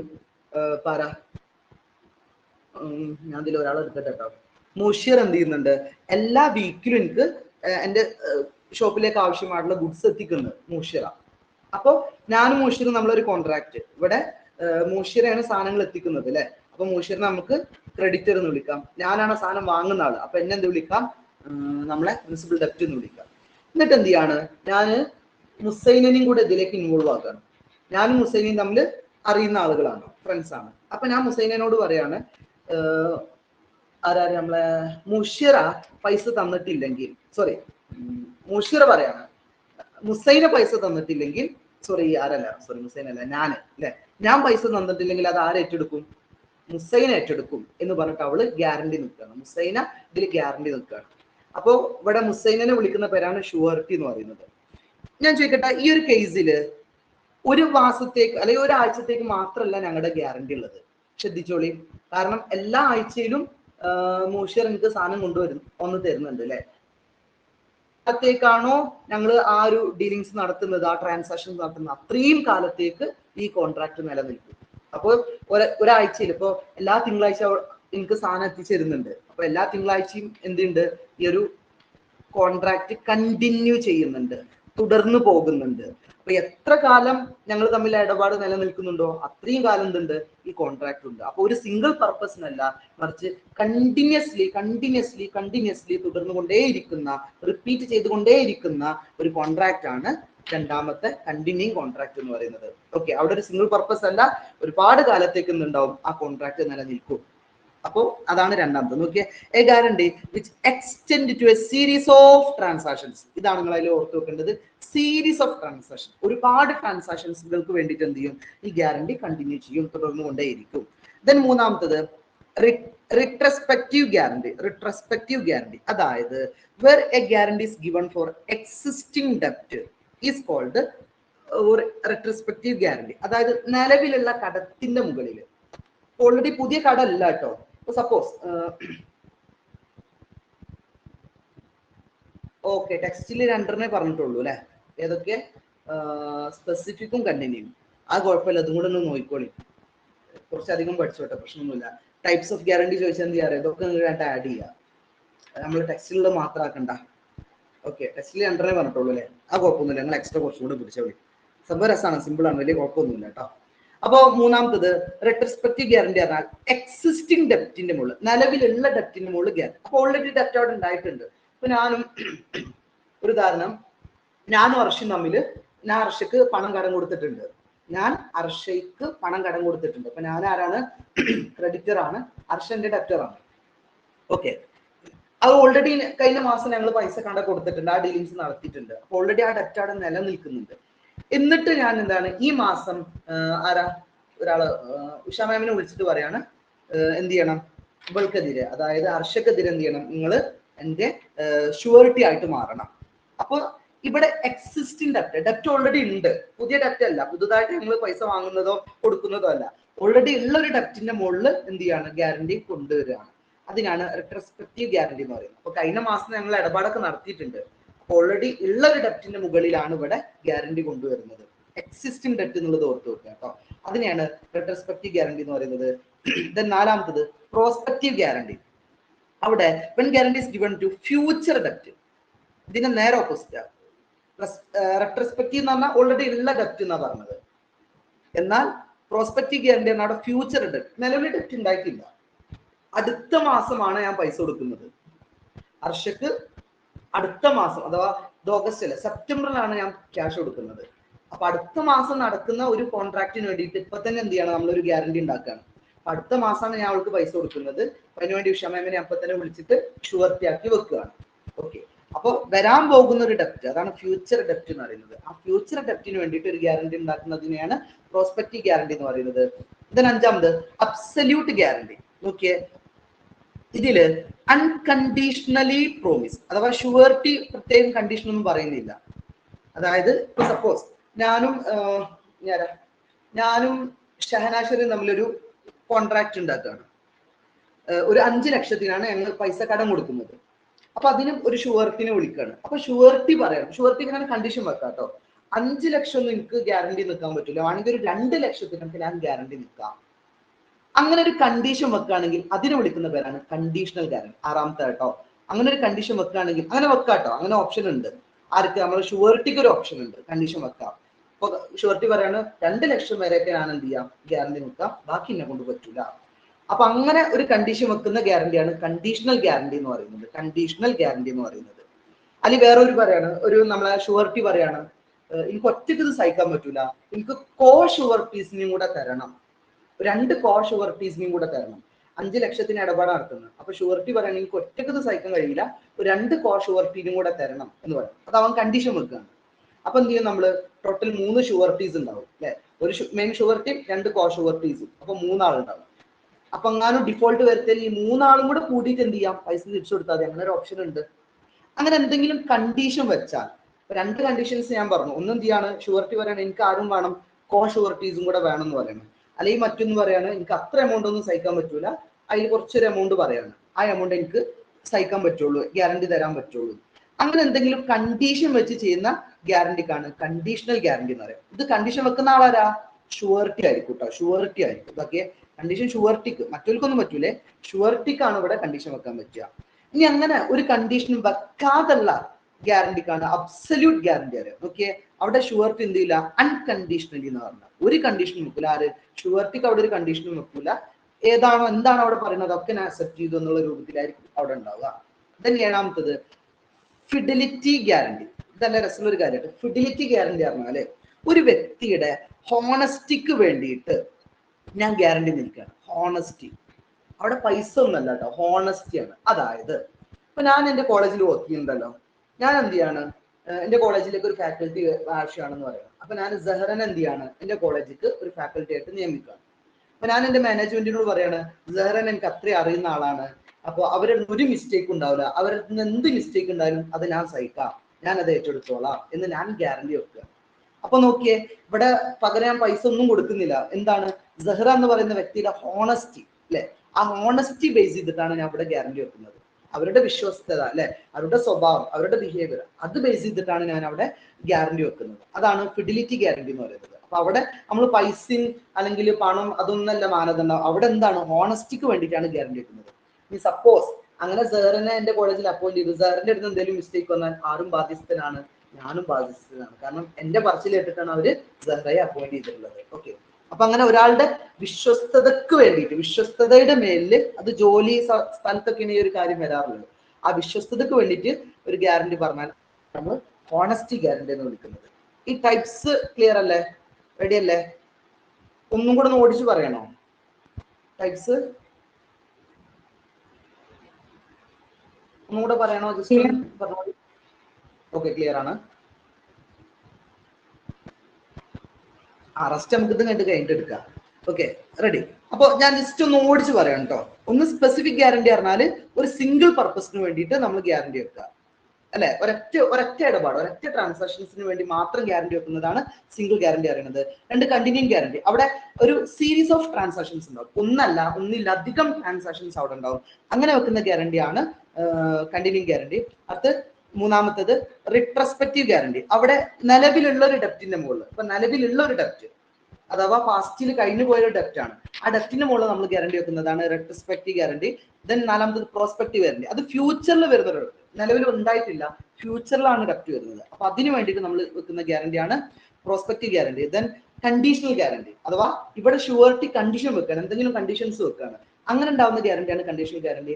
അങ്ങനെ ഒരു കണ്ടീഷനും വെക്കാതെ ചെയ്യുന്ന ഗ്യാരണ്ടിയാണ് അബ്സല്യൂട്ട് ഗ്യാരണ്ടി അറിയുന്നത്. ഇതിന് ഏഴാമത്തത് ഫിഡിലിറ്റി ഗ്യാരണ്ടി, അതായത് ഹോണസ്റ്റി ബേസ്ഡ് ഒരാളുടെ ഹോണസ്റ്റിക്ക് വേണ്ടി വെക്കുന്ന ഗ്യാരണ്ടിയാണ് ഫിഡിലിറ്റി ഗ്യാരണ്ടി കേട്ടോ. ഓക്കെ, ഈ ടൈപ്സ് ഒന്ന് ഓർത്ത് വെക്കുക.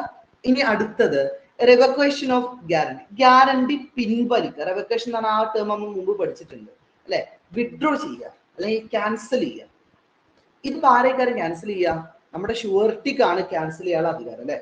ഓക്കെ, അപ്പോ ഈ എപ്പോഴാണ് നമ്മുടെ ഈ ഗ്യാരണ്ടിയെ പിൻവലിക്കാൻ പറ്റുക അല്ലെങ്കിൽ വിഡ്രോ ചെയ്യാൻ പറ്റുക, അതാണ് ഇവിടെ പറയുന്നത്. ഒന്നാമത്തെ case by notice of revocation by surety. ഇത് എവിടെയാണ്? നമ്മൾ നേരത്തെ പഠിച്ച കണ്ടിന്യൂയിങ് ഗ്യാരണ്ടിയിലുണ്ടാവുക കേട്ടോ. ഒറ്റ ഇടപാട്, ഒരു ട്രാൻസാക്ഷൻ മാത്രമുള്ളതിൽ പിന്നെ പ്രശ്നമൊന്നുമില്ല, അതോടുകൂടി അത് ക്ലോസ് ചെയ്യും. അപ്പോ കണ്ടിന്യൂയിങ് ഗ്യാരണ്ടി ഇപ്പൊ ഞാൻ നേരത്തെ പറഞ്ഞല്ലോ, എല്ലാ ആഴ്ചയിലും ഗുഡ്സ് എനിക്ക് ഇങ്ങനെ കൊണ്ടുവന്ന് തരുന്നുണ്ട് അല്ലെ, എല്ലാ ആഴ്ചയിലും ഇവിടെ ട്രാൻസാക്ഷൻസ് നടക്കുന്നുണ്ട്. അപ്പൊ അതിനാണ് കണ്ടിന്യൂയിങ് ഗ്യാരണ്ടി എന്ന് പറയുന്നത്. ഇവിടെ എന്ത് ചെയ്യാണ്? ഷുവർട്ടിക്ക് മതിയായി അല്ലെ, ഇപ്പൊ ഇടക്കിടക്ക് പറ്റിക്കുണ്ട്, ഇടക്കിടക്ക് ഷുവർട്ടിക്ക് നഷ്ടം വരികയാണ്. അപ്പൊ ഷുവർട്ടിക്ക് തോന്നാണ് ഇത് മതിയായി, നിർത്തണം തോന്നുകയാണെങ്കിൽ എന്ത് ചെയ്യാം? ഒരു നോട്ടീസ് കൊടുക്കാം. ആർക്ക്? രണ്ടാൾക്കും, നമ്മളെ ക്രെഡിറ്റർക്കും അതുപോലെ തന്നെ ഡെപ്റ്റർക്കും, രണ്ടാൾക്കും ഒരു നോട്ടീസ് കൊടുക്കാണ്. ഞാൻ ഈ ഒരു ഗ്യാരണ്ടിന്ന് പിൻവലിയാണ്, വിഡ്രോ ചെയ്യാണ്, റിവക്കേറ്റ് ചെയ്യാണ്, ഇനി എന്നെ കൊണ്ട് ഇത് കണ്ടിന്യൂ ചെയ്യാൻ വയ്യ എന്ന് പറഞ്ഞിട്ട് നോട്ടീസ് കൊടുക്കുക. അങ്ങനെ നോട്ടീസ് കൊണ്ട് എന്ത് ചെയ്യാം? നമ്മളെ ഷുവർട്ടിക്ക് അത് പിൻവലിക്കാൻ പറ്റും. ഓക്കെ, ആ ഗ്യാരണ്ടിന്ന് പിൻവലിയാൻ പറ്റും, അതിനുള്ള ഓപ്ഷൻ ഉണ്ട്. അടുത്തത് by the death of surety എങ്ങാനും തട്ടിപ്പോയാൽ, ഷുവർട്ടി മരണപ്പെട്ടു പോയാൽ സ്വാഭാവികമായിട്ട് എന്താവും? പിന്നെ അവിടെ ഗ്യാരണ്ടി ഉണ്ടാവില്ല, ആ ഗ്യാരണ്ടി ഓട്ടോമാറ്റിക്കലി ക്ലോസ് ആവും. ഓക്കെ, മൂന്നാമത്തത് ഇത് എല്ലാവരും ശ്രദ്ധിക്കേ, by modes of discharging the ഷുവർട്ടിയുടെ അധികാരമുണ്ട്. ചില കേസിൽ എന്ത് ചെയ്യാം? ഈ ഒരു കാര്യം പിൻവലിക്കാൻ പറ്റും. ഒന്നാമത്തത് ബൈ നൊവേഷൻ. നൊവേഷൻ എന്ന് പറഞ്ഞാല് ഈ കരാറിൽ എന്തെങ്കിലും പുതുക്കലുണ്ടായി, ആരോട് ചോദിക്കാതെ, ഷുവർട്ടിനോട് ചോദിക്കാണ്ട് പിന്നെ ആരാ അത് പുതുക്കുക? അതിൽ മാറ്റം വരുത്ത പിന്നെ ആരൊക്കെ ആയിരിക്കും ഉണ്ടാവുക? ഷുവർട്ടി അല്ലാണ്ട് വേറെ ആരാ? ജസ്റ്റ് ഒന്ന് പറഞ്ഞാൽ. ക്രെഡിറ്ററും ആ ക്രെഡിറ്ററും നമ്മുടെ പ്രിൻസിപ്പൽ ഡെപ്റ്ററും ഇവർ രണ്ടുപേരും എന്ത് ചെയ്തു? ഷുവർട്ടിനോട് പറയാണ്ട് അതിൽ എന്തെങ്കിലുമൊക്കെ പുതുക്കലുകൾ നടത്തി. അങ്ങനെയാണെങ്കിൽ ഷുവർട്ടി അറിഞ്ഞിട്ടില്ലല്ലോ, അതുകൊണ്ട് ആ കാരണമാണ് അയാൾക്ക് എന്ത് ചെയ്യാം? ആ ഗ്യാരണ്ടിന്ന് പിൻവലിയാം. അടുത്തത് by altering terms of contract without consent of surety അറിയാണ്ട് ആ ടേംസ് ഓഫ് കോൺട്രാക്റ്റിൽ ചില മാറ്റങ്ങൾ വരുത്തി. അഥവാ ആ കോൺട്രാക്റ്റിലുള്ള ചില വിഷയങ്ങളിൽ അവരെന്ത് ചെയ്തു? ഷുവർട്ടിനോട് പറയാതെ, അതാണ് വിത്തൗട്ട് കൺസെന്റ് ഓഫ് ഷുവർട്ടിനോട് പറയാതെ അതിൽ ടേംസിൽ എന്തെങ്കിലുമൊക്കെ മാറ്റങ്ങൾ വരുത്തി. അങ്ങനെയാണെങ്കിലും ആ പേര് പറഞ്ഞ ഷുവർട്ടിക്ക് അതിൽ നിന്ന് വിഡ്രോ ചെയ്യാം. പിന്നെ മൂന്നാമത് by release of principal debtor എന്ത് ചെയ്തു? ആ പൈസ തിരിച്ചു കൊടുത്തു അല്ലെ, ആ കൊടുക്കാനുള്ള പൈസ തിരിച്ചു കൊടുത്തു. സ്വാഭാവികമായിട്ട് എന്ത് ചെയ്യും? അവിടെ അതോടുകൂടി എന്ത് ചെയ്യും? ആ കോൺട്രാക്ട് അല്ലെങ്കിൽ ആ ഗ്യാരണ്ടി എന്ത് ചെയ്യും? പിൻവലിയും. ദെൻ അടുത്ത ലോസ് ഓഫ് സെക്യൂരിറ്റി. അവർ എന്ത് സെക്യൂരിറ്റിയുടെ മേലിലാണോ ഈ ഒരു ഇടപാട് നടത്തിയിട്ടുള്ളത്, ആ സെക്യൂരിറ്റി നഷ്ടപ്പെട്ടു പോയാൽ ഓട്ടോമാറ്റിക്കലി എന്ത് ചെയ്യും? ഷുവർട്ടിക്ക് അതിൽ നിന്ന് പിൻവലിയാൻ പറ്റും. അതാണ് റിവോക്കേഷൻ എന്നുള്ള കാര്യം. അത് ജസ്റ്റ് ഒന്ന് ഓർത്ത് വെക്കട്ടെ, അത് അത്ര ഇമ്പോർട്ടന്റ് അല്ല. ഇനി ഇമ്പോർട്ടന്റ് ഉള്ള ഒരു കാര്യമാണ് റൈറ്റ്സ് ഓഫ് ഷുവർട്ടിയുടെ അധികാരങ്ങൾ. ഇപ്പൊ ഇവിടെ ഫുൾ ടൈം നമ്മൾ ഹൈലൈറ്റ് ചെയ്യുന്ന ആള് ഷുവർട്ടിയാണ് അല്ലെ, കാരണം ഷുവർട്ടിയാണ് ഇതിൽ തേർഡ് പാർട്ടി ആയിട്ട് ഇൻവോൾവ് ആവുന്ന ആള്. ഒരു ഉപകാരം ഇല്ലാണ്ട് അല്ലെ, അങ്ങനെ പറയാൻ പറ്റും, ഒരു ഉപകാരം ഇല്ലാണ്ട് ഈ ഒരു കോൺട്രാക്റ്റിലേക്ക് വരുന്ന ആളാണ് ഷുവർട്ടി. അപ്പൊ അയാൾക്ക് ഒരുപാട് റൈറ്റ്സ് ഉണ്ട്. ഒന്നാമത്തത് റൈറ്റ്സ് അഗെയിൻസ്റ്റ് ക്രെഡിറ്ററുടെ മേലിൽ ഷുവർട്ടിക്കുള്ള ചില അവകാശങ്ങൾ. ഒന്ന്, റൈറ്റ് ടു ക്ലെയിം സെക്യൂരിറ്റി. ഇത് നല്ലോണം ശ്രദ്ധിക്കുക കേട്ടോ. ഇപ്പോ ശ്രദ്ധിച്ചോളിയെ, ഞാൻ നേരത്തെ എക്സാമ്പിൾ പറയാണ്. ABC മൂന്നാളുകൾ. ഞാൻ ജസ്റ്റ് ഒരു സ്ക്രീൻ ഷെയർ ചെയ്യട്ടെ, ഒന്ന് നോക്കട്ടെ എല്ലാരും. സ്ക്രീന് കാണുന്നുണ്ടല്ലോ അല്ലെ? വേറെ സ്ക്രീന് കാണുന്നില്ലേ? ഞാൻ നേരത്തെ കാണിച്ചല്ലാത്ത സ്ക്രീന് അല്ലേ? ഒന്ന് കമന്റ് ചെയ്താണ്. Okay, ready. ഞാൻ നേരത്തെ പറഞ്ഞൊരു ഉദാഹരണം വീണ്ടും പറയാണേ. എ, ഇത് മിസ്റ്റർ എ എന്ത് ചെയ്തിട്ടുണ്ട്? പണം കടം കൊടുത്തിട്ടുണ്ട് ബിക്ക്. മിസ്റ്റർ ബിക്ക് പണം കടം കൊടുത്തിട്ടുണ്ട്. ഒരു എത്ര? 2 ലക്ഷം എന്ന് വെച്ചോളി. 2 ലക്ഷം എന്ന് വെച്ചോളി. ഈ 2 ലക്ഷം കൊടുത്തതിന്റെ പകരമായിട്ട് ബി എന്ത് ചെയ്തിട്ടുണ്ട്? കുറച്ച് ഗോൾഡ്, കുറച്ച് ആഭരണങ്ങൾ, ഗോൾഡ് സ്വർണ്ണാഭരണങ്ങൾ ആരുടെ കയ്യിൽ സെക്യൂരിറ്റി ആയിട്ട് കൊടുത്തിട്ടുണ്ട്? എന്റെ കയ്യിൽ കൊടുത്തിട്ടുണ്ട്. അപ്പോ ബി എന്ത് ചെയ്തു? കുറച്ച് ഗോൾഡ് എന്റെ കയ്യിൽ കൊടുത്തു. പകരം എന്ത് ചെയ്തു? 2 ലക്ഷം റുപ്യ ആർക്ക് കൊടുത്തു? ബിക്ക് കൊടുത്തു. നമ്മളെ പുതിയ ആള് വരികയാണ്, തേർഡ് പാർട്ടി ഇല്ലെ, ഷുവർട്ടി വരികയാണ്, ആള് സി ആണ്. സി ഏറ്റെടുക്കുകയാണ് എന്ത്, ഇത് സി ആണ്, സി ഏറ്റെടുക്കുകയാണ്. ബി എങ്ങാനും ആ 2 ലക്ഷം രൂപ തന്നിട്ടില്ലെങ്കിൽ ഞാൻ അത് തരാം എന്ന് പറഞ്ഞിട്ട് സി ഏറ്റെടുത്തു. ഇനി നോക്കിയേ, ഞാൻ കേസ് പറയാണ് കേട്ടോ. ബി പൈസ കൊടുത്തില്ല, 2 മാസത്തെ ഡേറ്റ് ആയിരുന്നു പറഞ്ഞിട്ടുണ്ടായിരുന്നു. ആ 2 മാസം കഴിഞ്ഞപ്പോ ബി പൈസ കൊടുത്തില്ല, ബി മുങ്ങി.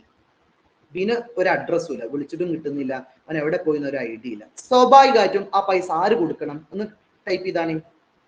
ബി പൈസ കൊടുത്തില്ല, ബി മുങ്ങിയിട്ടുണ്ട്, ആര് കൊടുക്കണം? നമ്മുടെ വെരി ഗുഡ്, ഷുവർട്ടി ആയിട്ടുള്ള സി കൊടുക്കണം. അങ്ങനെ എന്ത് ചെയ്തു, സ്വാഭാവികമായിട്ടും സിയുടെ അടുത്തേക്ക് ആ കോൺട്രാക്ട് തിരിയും. സി എന്ത് ചെയ്തു, ഓക്കെ സമ്മതിച്ചു, 2 ലക്ഷം രൂപ കൊടുത്തു. ഇനി എന്റെ ചോദ്യമാണ്, ഈ ഗോൾഡ് ഉണ്ടല്ലോ, ബി ആദ്യം സെക്യൂരിറ്റി ആയിട്ട് കൊടുത്ത കുറച്ച് ഗോൾഡ് ഉണ്ടല്ലോ, ഈ ഗോൾഡ് ഞാൻ ആർക്ക് അവകാശപ്പെട്ടതാ? 2 ലക്ഷം സി കൊടുത്തു കേട്ടോ, ആ ഗോൾഡ് ഞാൻ ആർക്ക് അവകാശപ്പെട്ടതാ? സത്യത്തില് ബിയുടെ ഗോൾഡ് ആയിരുന്നു. യെസ് വെരി ഗുഡ്, ബിയുടെ ഗോൾഡ് ആയിരുന്നു അല്ലെ. ആ പൈസ കൊടുക്കലോടുകൂടെ എയും ബിയും തമ്മിലുള്ള കോൺട്രാക്ട് ആയിരുന്നു. ഇനി ആ ഗോൾഡ് ആർക്ക് തിരിച്ചു കൊടുക്കണം? സിക്ക് തിരിച്ചു കൊടുക്കണം. ആ ഗോൾഡ് ഇനി ആർക്ക് എടുക്കാം? സിക്ക് എടുക്കാം. കാരണം എന്താ, ആ 2 ലക്ഷം രൂപ ആരാ കൊടുത്തത്? സിയാ കൊടുത്തത് അല്ലെ, ഷുവർട്ടി ആയിട്ടുള്ള സിയാ കൊടുത്തത്. അപ്പൊ ഇനി ആ ഗോൾഡ് ആർക്ക് യൂസ് ചെയ്യാം? സിക്ക് യൂസ് ചെയ്യാം. അതാണ് ഫസ്റ്റ്. ചോദിച്ചോളൂ. സത്യത്തിൽ ഇതിൽ സീന്റെ ആവശ്യമുണ്ടോ? ഇയാള് മുങ്ങിയാല് എക്ക്, ബി മുങ്ങിയാല് എക്ക് ഗോൾഡ് അങ്ങോട്ട് എടുത്താ പോരെ? അതൊരു ചോദ്യമാണ്. പക്ഷെ ഇവിടെ ഉണ്ടാവും, 2 ലക്ഷം രൂപയാണ് പൈസ കൊടുത്തത്, ഇയാൾ കൊടുത്ത ഗോൾഡ് ആകെ 1 ലക്ഷം രൂപയുടെയാണ്. ആ ചോദ്യം നല്ല ചോദ്യമാണ് കേട്ടോ. അപ്പൊ എന്ത് ചെയ്യും? സിയുടെ ആവശ്യം വരും അല്ലെ. ആ ഗോൾഡ് ആകത്ര ഉള്ളൂ, 1 ലക്ഷം രൂപയുടെ ഗോൾഡ് ഉള്ളൂ. അപ്പൊ എന്ത് ചെയ്യണം? വീണ്ടും 1 ലക്ഷം അയാൾക്ക് നഷ്ടമാവുമല്ലോ. അപ്പൊ എന്ത് ചെയ്യണം? സീനെ അവിടെ ഗ്യാരണ്ടി ആയിട്ട് നിർത്തിക്കണം. അങ്ങനത്തെ കേസിലാണ് ഈ ഒരു വിഷയം വരുന്നത്. സ്വാഭാവികമായിട്ടും സി പൈസ കൊടുത്തു കഴിഞ്ഞാൽ പിന്നെ ആ ഗോൾഡ് ആർക്ക് വെക്കാൻ പറ്റൂല, എയുടെ കയ്യിൽ വെക്കാൻ പറ്റൂല. അത് ആർക്ക് കൊടുത്തിരിക്കണം? നമ്മുടെ സിക്ക് തിരിച്ചു കൊടുത്തിരിക്കണം. അപ്പൊ സി എന്നുള്ള സി ഷുവർട്ടി ആണല്ലോ. അപ്പൊ സിയുടെ ഒന്നാമത്തെ അധികാരമാണ് ഇവിടെ പറയുന്നത്. എല്ലാവരും ഇനി ശ്രദ്ധിക്കേ, സിയുടെ ഒന്നാമത്തെ അധികാരം റൈറ്റ് ടു ക്ലെയിം സെക്യൂരിറ്റി. ആ സെക്യൂരിറ്റി എന്തെങ്കിലും ഉണ്ടെങ്കിൽ അത് ക്ലെയിം ചെയ്യാനുള്ള അവകാശമുണ്ട്. എപ്പോ? ആ ഡെപ്റ്റ് കൊടുത്തു കഴിഞ്ഞാൽ, പൈസ കൊടുത്താല്, അല്ലാണ്ട് പറ്റൂല അല്ലെ. നോക്കിയേ, against the principal debtor on the payment of guarantee's ഡെപ്റ്റ്. ആ ഡെപ്റ്റ് കൊടുത്തതിന് ശേഷം, ഡെപ്റ്ററുടെ പൈസ കൊടുത്തതിന് ശേഷം ആ സെക്യൂരിറ്റീസ് പിന്നെ ആർക്ക് എടുക്കാം? നമ്മുടെ ഷുവർട്ടിക്ക് എടുക്കാം. അതാണ് ഒന്നാമത്തത്. രണ്ടാമത്തത് right to claim set off. ഇപ്പോ നമ്മളെ ക്രെഡിറ്ററുമായിട്ടുള്ള സെറ്റ് ഓഫും കാര്യങ്ങളൊക്കെ ചെയ്താൽ അതിനുള്ള അവകാശം ആർക്കുണ്ട്? നമ്മളെ ഷുവർട്ടിക്ക് ഉണ്ട്. അതായത് സെറ്റ് ഓഫ് ചെയ്യാറിനാല് ഇപ്പോ 2 ലക്ഷമാണ് കൊടുക്കാനുള്ളത്.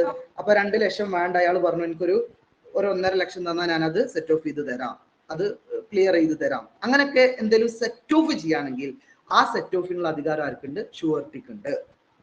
അപ്പോ ഷുവർട്ടിയുടെ 2 റൈറ്റ്സ് ആ പറഞ്ഞത് അഗെയിൻസ്റ്റ് ക്രെഡിറ്റർ. ക്രെഡിറ്ററുടെ മേലിൽ 2 റൈറ്റ്. ഒന്ന് ഞാൻ പറഞ്ഞു, എന്തെങ്കിലും സെക്യൂരിറ്റീസ് ഉണ്ടെങ്കിൽ ആ സെക്യൂരിറ്റീസ് വാങ്ങിക്കാനുള്ള അവകാശമുണ്ട്. എപ്പോ? പൈസ കൊടുത്തതിന് ശേഷം. ഓക്കെ. പിന്നെ രണ്ടാമത് പറഞ്ഞു, എന്തെങ്കിലും സെറ്റ് ഓഫ് ചെയ്യുകയാണെങ്കിൽ, നമ്മളെ ക്രെഡിറ്ററുമായി റിലേറ്റഡ് ആയിട്ട് എന്തെങ്കിലും സെറ്റ് ഓഫ് ചെയ്യുകയാണെങ്കിൽ ആ സെറ്റ് ഓഫിനുള്ള അധികാരം ആർക്കുണ്ട്? ഷുവർട്ടിക്ക് ഉണ്ട്. ഇനി രണ്ടാമത്തെ റൈറ്റ്സ് പറയാണ് പ്രിൻസിപ്പൽ ഡെപ്റ്ററുടെ മുകളിലുള്ള അധികാരം. ആർക്ക്? ഇതൊക്കെ ഷുവർട്ടിയുടെ കേട്ടോ. പ്രിൻസിപ്പൽ ഡെപ്റ്ററുടെ മുകളിലുള്ള അധികാരം. ഒന്നാമത്തത് right to be revealed from the liability. Suppose നമ്മളെ ഷുവർട്ടി എന്ത് ചെയ്തു? പൈസ കൊടുത്തു, നമ്മൾ പറഞ്ഞു അല്ലെ, ഷുവർട്ടി പൈസ കൊടുത്തു. ഇനി ആ പൈസ എന്ത് ചെയ്യണം? ആരടുത്തുനിന്ന് വാങ്ങാം? നമ്മുടെ ഡെപ്റ്ററുടെ കയ്യിൽ നിന്ന് ആർക്ക് വാങ്ങാം? ഈ ഷുവർട്ടിക്ക് വാങ്ങാം അല്ലെ. നോക്കി നേരത്തെ പറഞ്ഞ എക്സാമ്പിൾ ഒന്നും കൂടെ നോക്കിയേ. അപ്പൊ അവിടെ സി ആണ് പൈസ വാങ്ങിച്ചത് അല്ലെ. ഒന്ന് ഓർത്ത് നോക്കിയേ. ഇവിടെ എ ബി സി 3 ആളുണ്ടായിരുന്നു. സി പൈസ വാങ്ങിച്ചു. സി ഞാൻ ഒന്നും കൂടെ വരക്കാണേ. എ അല്ലെ, എ ആരാണ്? നമ്മളെ ക്രെഡിറ്റർ ആണ്. ബി ആരാണ്? നമ്മളെ ഡെപ്റ്റർ ആണ് അല്ലെ, പ്രിൻസിപ്പൽ ഡെപ്റ്റർ ആണ്. സി ആരാണ്? ഷുവർട്ടി ആണ്. അങ്ങനെ ബി മുങ്ങി, ബി പൈസ കൊടുത്തില്ല. പകരം ആര് പൈസ കൊടുത്തു? സി എക്ക് പൈസ കൊടുത്തു, 2 ലക്ഷം കൊടുത്തു. ഇനി സിക്ക് ഇപ്പൊ നഷ്ടം വന്നല്ലോ, 2 ലക്ഷം നഷ്ടം വന്നല്ലോ. ആ സീന് ആരടുത്തുന്ന പൈസ വാങ്ങുക? സി സത്യത്തിൽ അവന്റെ പോക്കറ്റിൽ നിന്ന് 2 ലക്ഷം എടുത്ത് കൊടുത്തിട്ടുണ്ട് എക്ക്. സിക്ക് ഇനി ആരടുത്തുനിന്ന് പൈസ വാങ്ങാം? ഡെപ്റ്റർ ആയിട്ടുള്ള ബിയുടെ കയ്യിൽ നിന്ന് പൈസ വാങ്ങിക്കാം അല്ലെ. അപ്പൊ അതിനുള്ള റൈറ്റ്സ് ഉണ്ട്. അപ്പോ ബിയുടെ കയ്യിൽ നിന്നും ആ എമൗണ്ട് 2 ലക്ഷം, ആ 2 ലക്ഷം എമൗണ്ട് പിന്നീട് വാങ്ങിക്കാം. അപ്പൊ ബി എവിടെ വെച്ചുള്ളത് വെച്ചാൽ അവനെ പോയിട്ട് കണ്ട് എന്ത് ചെയ്യണം, വാങ്ങിക്കാനുള്ള അധികാരം ഇനി ആർക്കാണ്, സിക്കാണുള്ളത്. ഓക്കെ, അപ്പൊ അതാണ് ഫസ്റ്റത്തെ റൈറ്റ് പറഞ്ഞത്. ഓക്കെ, ഡക്റ്ററുടെ മേലുള്ള റൈറ്റ് അത് ഒന്ന് കിട്ടിയിട്ടില്ലെങ്കിൽ ചോദിച്ചോളൂ. അത് കിട്ടി, ആ ക്യാഷ് യെസ്, കൊടുത്തിട്ടില്ല എന്നുണ്ടെന്നുണ്ടെങ്കിൽ അതിനെ സ്യൂ ചെയ്യാൻ പറ്റുമോ? തീർച്ചയായിട്ടും പറ്റും. അതാണ് നമ്മളെ ഈ കോൺട്രാക്ടിന്റെ ബേസ് എന്ന് പറയുന്നത്. ഇനി സി സപ്പോസ് ദാ ഈ കേസിൽ എന്ത് ചെയ്തു, സി ബിന്റെ അടുത്ത് പോയിട്ട് പൈസ ചോദിച്ചു. അപ്പൊ ബി പറഞ്ഞു പൈസ ഒന്നും ഞാൻ തരൂല എന്ന് പറഞ്ഞാൽ സിക്ക് എന്ത് ചെയ്യാം, ബിക്കെതിരെ കേസ് കൊടുക്കാൻ പറ്റും. അത് അവിടെ നമ്മളെ അഗ്രിമെന്റിൽ കൃത്യമായിട്ട് എഴുതിയിട്ടുണ്ടാവും. ആ അഗ്രിമെന്റ് വെച്ച് എന്ത് ചെയ്യാം, സിക്ക് ബിക്കെതിരെ കേസ് കൊടുക്കാൻ പറ്റും. അപ്പോ എന്ത് ചെയ്യാണ്, ആ ലയബിലിറ്റി റിലീവ് ചെയ്യാനുള്ള അധികാരമുണ്ട്. രണ്ടാമത്തത് റൈറ്റ് ടു സബ്രഗേഷൻ. നോക്കിയേ, അത് നമ്മൾ നേരത്തെ ഗോൾഡിന്റെ കഥ പറഞ്ഞതാണ്. After the paying the creditor, the surety can claim all those rights which have creditor.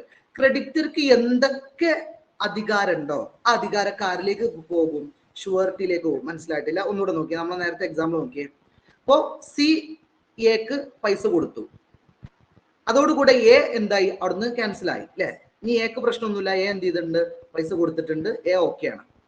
ഇനി നേരത്തെ എക്ക് ഉണ്ടായ അധികാരങ്ങൾ മുഴുവനും ഇനി ആർക്കുണ്ടാവും, നേരെ സിക്ക് കൈമാറും. നോക്കിയേ, നേരത്തെ ക്രെഡിറ്റർക്ക് എന്തൊക്കെ അധികാരം ഉണ്ടായിരുന്നോ, ക്രെഡിറ്റർക്ക് സപ്പോസ് അല്ലെ നമ്മൾ നേരത്തെ പറഞ്ഞ പോലെ അവന്റെ അടുത്ത് കുറച്ച് ഗോൾഡ് ഉണ്ടായിരുന്നു, ഇനി ആ ഗോൾഡ് ആർക്ക് കൈമാറും, സിക്ക് കൈമാറും.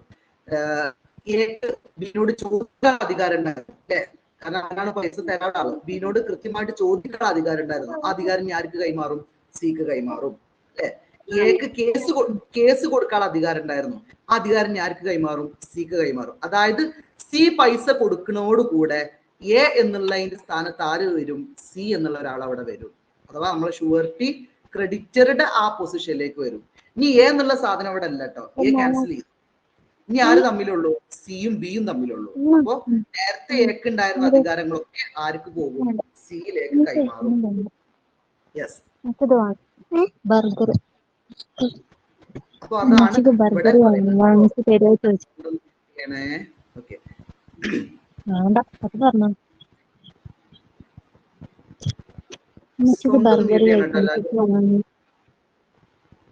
Okay, ready.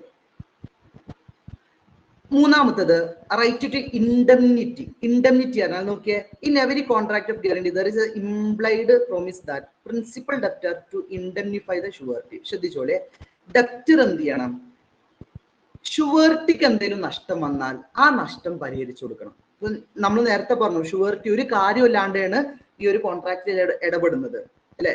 ഈ കോൺട്രാക്റ്റിൽ ഇടപെടുന്നത് മൂലം ഷുവർട്ടിക്ക് എന്തെങ്കിലും നഷ്ടം സംഭവിച്ചാൽ ആ നഷ്ടം ആര് മാറ്റി കൊടുക്കണം, ഡെപ്റ്റർ മാറ്റി കൊടുക്കണം. കാരണം ഡെപ്റ്റർക്ക് വേണ്ടിയിട്ടാണ് ഷുവർട്ടി അവിടെ ആക്ട് ചെയ്യുന്നത് അല്ലെ, ഡെപ്റ്റർക്ക് വേണ്ടിയിട്ടാണ് ഷുവർട്ടി അവിടെ നിൽക്കുന്നത്. അപ്പൊ ഷുവർട്ടിക്ക് എന്തെങ്കിലും പ്രശ്നം എന്തെങ്കിലും വന്നാൽ, സപ്പോസ് ഈ ഒരു ഗ്യാരണ്ടിക്ക് വേണ്ടിയിട്ട് അല്ലെങ്കിൽ ഈ ഒരു കോൺട്രാക്റ്റിന് വേണ്ടിയിട്ട് ഷുവർട്ടി എന്ത് ചെയ്തു, അയാളുടെ ജോലി ഒരാഴ്ചത്തെ ജോലിയൊക്കെ എന്ത് ചെയ്തു, ഒഴിവാക്കി എന്ന് വെച്ചോളി, സപ്പോസ് ഒരു ഉദാഹരണം പറയാം. അപ്പൊ ഷുവർട്ടിക്ക് ഒരു നഷ്ടം വന്നിട്ടുണ്ട് അല്ലെ, അവന്റെ ജോലി ഒരാഴ്ചത്തെ ജോലി പോയിട്ടുണ്ട്, അതിന്റെ പൈസ പോയിട്ടുണ്ട്. അങ്ങനെ ഷുവർട്ടിക്ക് എന്തെങ്കിലും നഷ്ടം വന്നാൽ അതാര് ഇൻഡെംനിഫൈ ചെയ്യണം, നമ്മുടെ ഡെപ്റ്റർ ഇൻഡെംനിഫൈ ചെയ്യണം. മീൻസ് ഡെപ്റ്റർ അത് പരിഹരിച്ചു കൊടുക്കണം. അപ്പൊ ഷുവർട്ടിക്ക് എന്തെങ്കിലും നഷ്ടം വന്നു കഴിഞ്ഞാൽ നമ്മുടെ ഡെപ്റ്റർ അത് പരിഹരിച്ചു കൊടുക്കണം. അതിലുള്ള അധികാരം ആർക്കുണ്ട്, ഷുവർട്ടിക്കുണ്ട്. ഓക്കെ, അപ്പോ ഡെപ്റ്ററുടെ മേലിൽ 3 അധികാരങ്ങളാണ് നമ്മൾ പറഞ്ഞത്. അടുത്തത് കോ ഷുവർട്ടിയുടെ മേലുള്ള അധികാരം. കോ ഷുവർട്ടി പറഞ്ഞാൽ ആരാ, നമ്മൾ ഓൾറെഡി പറഞ്ഞു അല്ലെ. അതായത് ഷുവർട്ടി പറയാണ്, എനിക്ക് ഒറ്റക്ക് ഇത് സഹിക്കാൻ പറ്റൂല, എനിക്ക് ആര് വേണം, 2-3 പേരും കൂടെ എനിക്ക് വേണം. അങ്ങനെ പറയുന്ന ആളുകളാണ് കോ ഷുവർട്ടീസ്. നോക്കിയേ, വേർ ഡെപ്റ്റ് is guaranteed by more than 1 surety. ഒരു ഷുവർട്ടിയിലധികം, ഒന്നിലധികം ഷുവർട്ടീസ് ഉണ്ടെങ്കിൽ അവരെ വിളിക്കുന്ന പേരാണ് കോ ഷുവർട്ടീസ്. സപ്പോസ് ഞങ്ങൾ 5 ലക്ഷത്തിന്റെ ഇടപാടാണ് നടത്തുന്നത്. അപ്പൊ ഷുവർട്ടി പറയാണ്, എനിക്ക് ഒറ്റക്ക് സഹിക്കാൻ കഴിയില്ല, എനിക്കൊരു 3 ആളും കൂടെ വേണം എന്ന് പറയാണ്. അപ്പൊ ഇവിടെ ഒരു ഷുവർട്ടി ഉണ്ടാവും പ്ലസ് 3 കോ ഷുവർട്ടീസ് ഉണ്ടാവും. ടോട്ടൽ 4 ആൾക്കാർ അത് ഏറ്റെടുത്തിട്ടുണ്ടാവും അല്ലെ. ഓക്കെ, ടോട്ടൽ 4 പേര് അത് ഏറ്റെടുത്തിട്ടുണ്ട്. അപ്പൊ അതാണ് നമ്മൾ പറയുന്നത് കോ ഷുവർട്ടീസ് എന്നുള്ളത്. ഓക്കെ, അപ്പൊ കോ ഷുവർട്ടിയുടെ മുകളിൽ അധികാരം എന്താ, ഒന്ന് റൈറ്റ് ടു കോൺട്രിബ്യൂഷൻ. ആ നഷ്ടം എത്രയാണോ, സപ്പോസ് ഇവിടെ ടോട്ടൽ 5 ആളുണ്ടെന്ന് വെച്ചോളി, അതായത് 4 കോ ഷുവർട്ടീസും ഒരു ഷുവർട്ടിയും 5 ആളുണ്ട്. 5 ലക്ഷം രൂപയാണ് നമുക്ക് നഷ്ടം വന്നുള്ളത് അല്ലെ. അപ്പൊ എന്ത് ചെയ്യണം, ഈക്വൽ എന്ത് ചെയ്യാം, അവർക്ക് വീതിക്കാനുള്ള അധികാരമുണ്ട്. അപ്പൊ 5 ലക്ഷം എന്ത് ചെയ്യണ്ട, ആ ഷുവർട്ടി ഒരാൾ മാത്രം തലയിൽ വെക്കണ്ട, ബാക്കി 4 ആളുകളിലേക്കും അത് വീതിച്ചു കൊടുക്കാം. അങ്ങനെ എല്ലാവരും ഓരോ ലക്ഷം വെച്ചിട്ട് 5 ലക്ഷം എന്ത് ചെയ്യാം, അവിടെ തിരിച്ചു കൊടുക്കാം.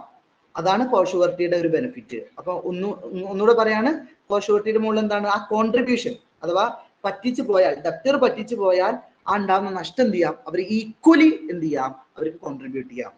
അവർക്ക് എല്ലാവർക്കും തുല്യമായിട്ട് അത് വീതിക്കാനുള്ള അധികാരമുണ്ട്. അടുത്തത് right to share benefit of security.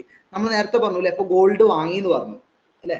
ഇപ്പോ ആ ഒരു ഷുവർട്ടിക്ക് ഗോൾഡ് കിട്ടി, ആ ഗോൾഡ് എന്ത് ചെയ്യണം, അതേപോലെ തന്നെ ഒരേപോലെ അവര് എന്ത് ചെയ്യണം, വീതിച്ചു കൊടുക്കണം. ആ എന്തെങ്കിലും സെക്യൂരിറ്റീസ് കിട്ടിയാല് അതിന്റെ ബെനിഫിറ്റും ഈ കോഷുവർട്ടീസിന്റെ ഇടയിൽ എന്ത് ചെയ്യണം, തുല്യമായിട്ട് വീതിക്കാനുള്ള അധികാരമുണ്ട്. അപ്പൊ ഇതാണ് ഷുവർട്ടീസിന്റെ മേലുള്ള കോഷുവർട്ടിയുടെ മേലുള്ള റേറ്റുകൾ പറയുന്നത് കേട്ടോ. ഓക്കെ, ഇനി അതില് 1-2 പോയിന്റുകളും കൂടെ പറയാണ്ട്. ഓക്കെ, നോക്കാം. ഇത് കുറച്ച് ലെങ്തി ആയിട്ടുള്ള ഒരു ടോപ്പിക് ആണ് കേട്ടോ. അടുത്തത് ഇത് അത്ര ഇമ്പോർട്ടന്റ് അല്ല. ഈ ഒരു സാധനം നിങ്ങളെ ടെക്സ്റ്റിൽ പറയുന്നുണ്ട്, nature and extent of sureties liability എന്നുള്ളത് പറയുന്നുണ്ടോ? ജസ്റ്റ് നോക്കിയേ, ടെക്സ്റ്റ് കയ്യിലുള്ളവർ നോക്കാം കേട്ടോ. എക്സ്റ്റെന്റ് ഓഫ് ഷുവർട്ടീസ് ലയബിലിറ്റി എന്നുള്ള ഒരു ടോപ്പിക് പറയുന്നുണ്ടോ അതില്?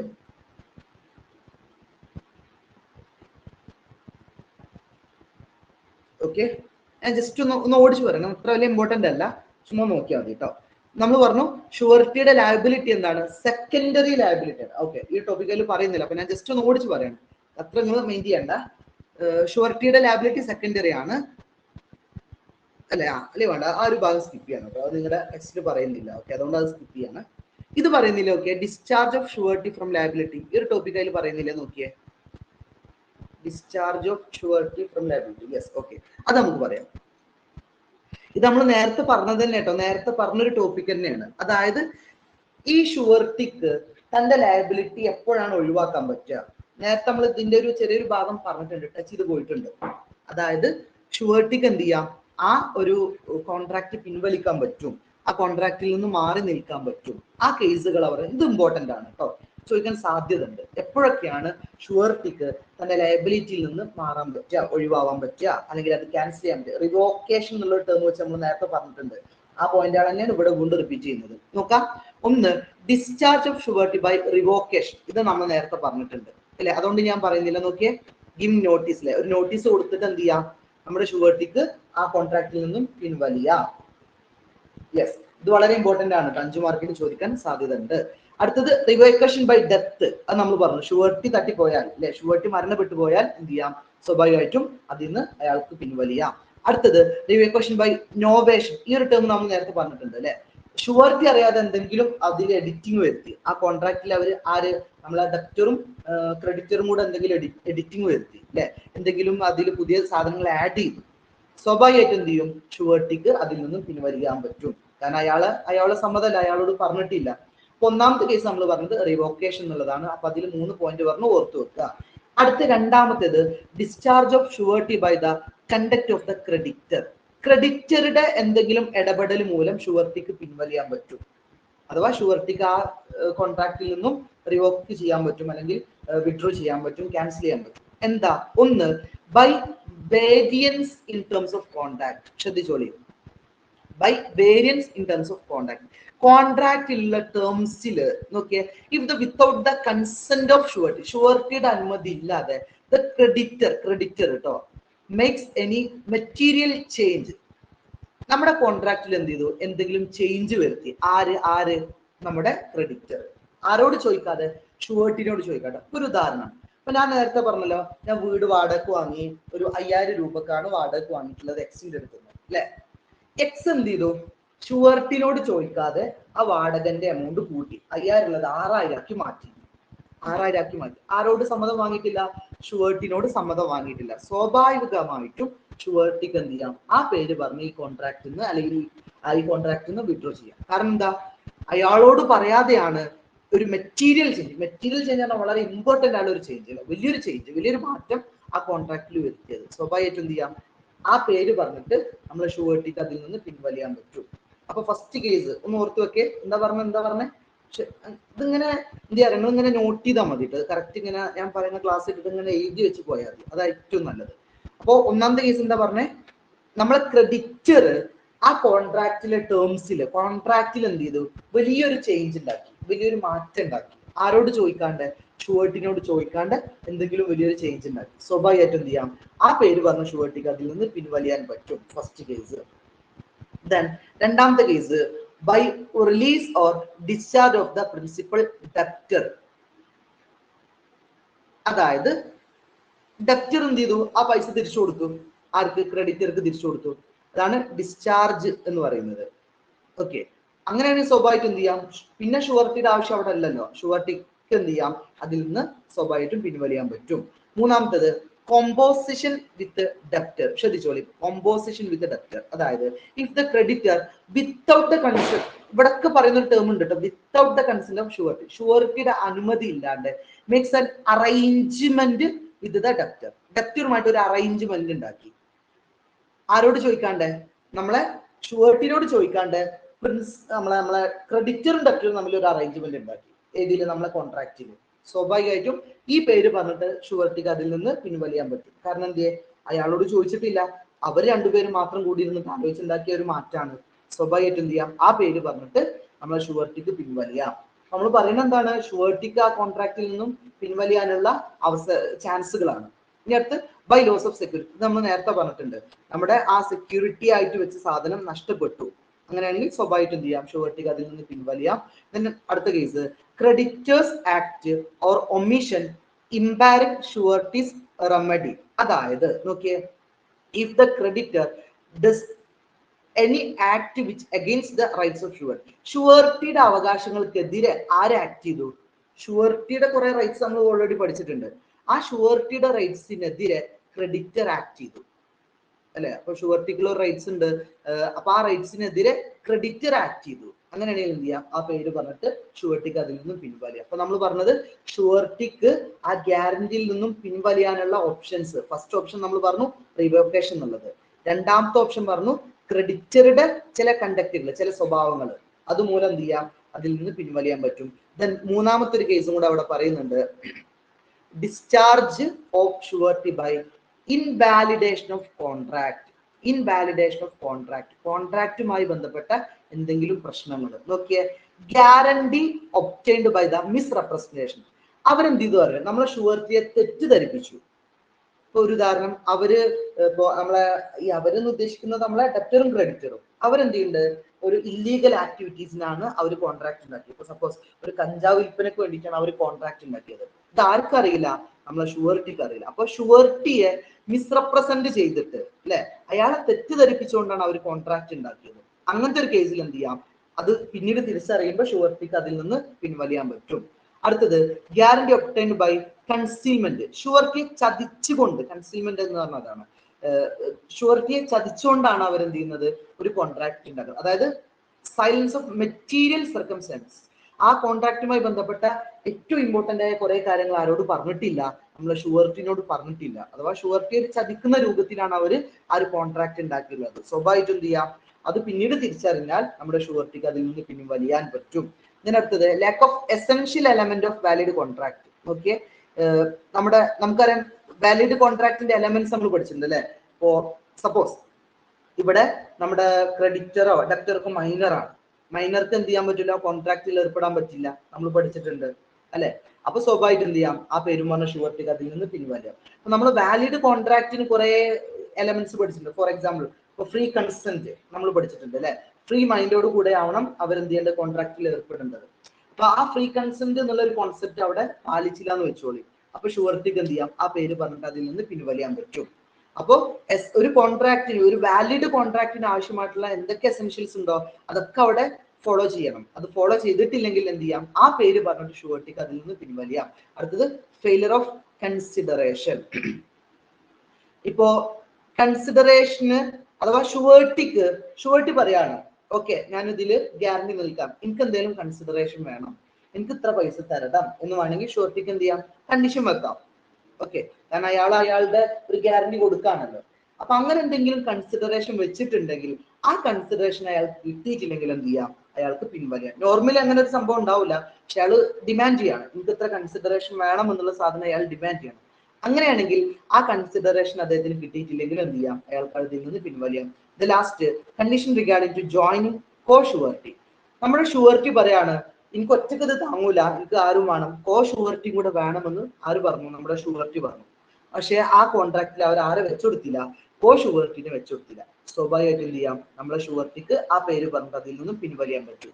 ചുരുക്കി പറഞ്ഞാൽ നമ്മുടെ ഷുവർട്ടിക്ക് ആ കോൺട്രാക്റ്റിൽ നിന്നും പിൻവലിയാനുള്ള, വിഡ്രോ ചെയ്യാനുള്ള, ക്യാൻസൽ ചെയ്യാനുള്ള അവകാശങ്ങൾ, അധികാരങ്ങളാണ് നമ്മൾ പറഞ്ഞത്.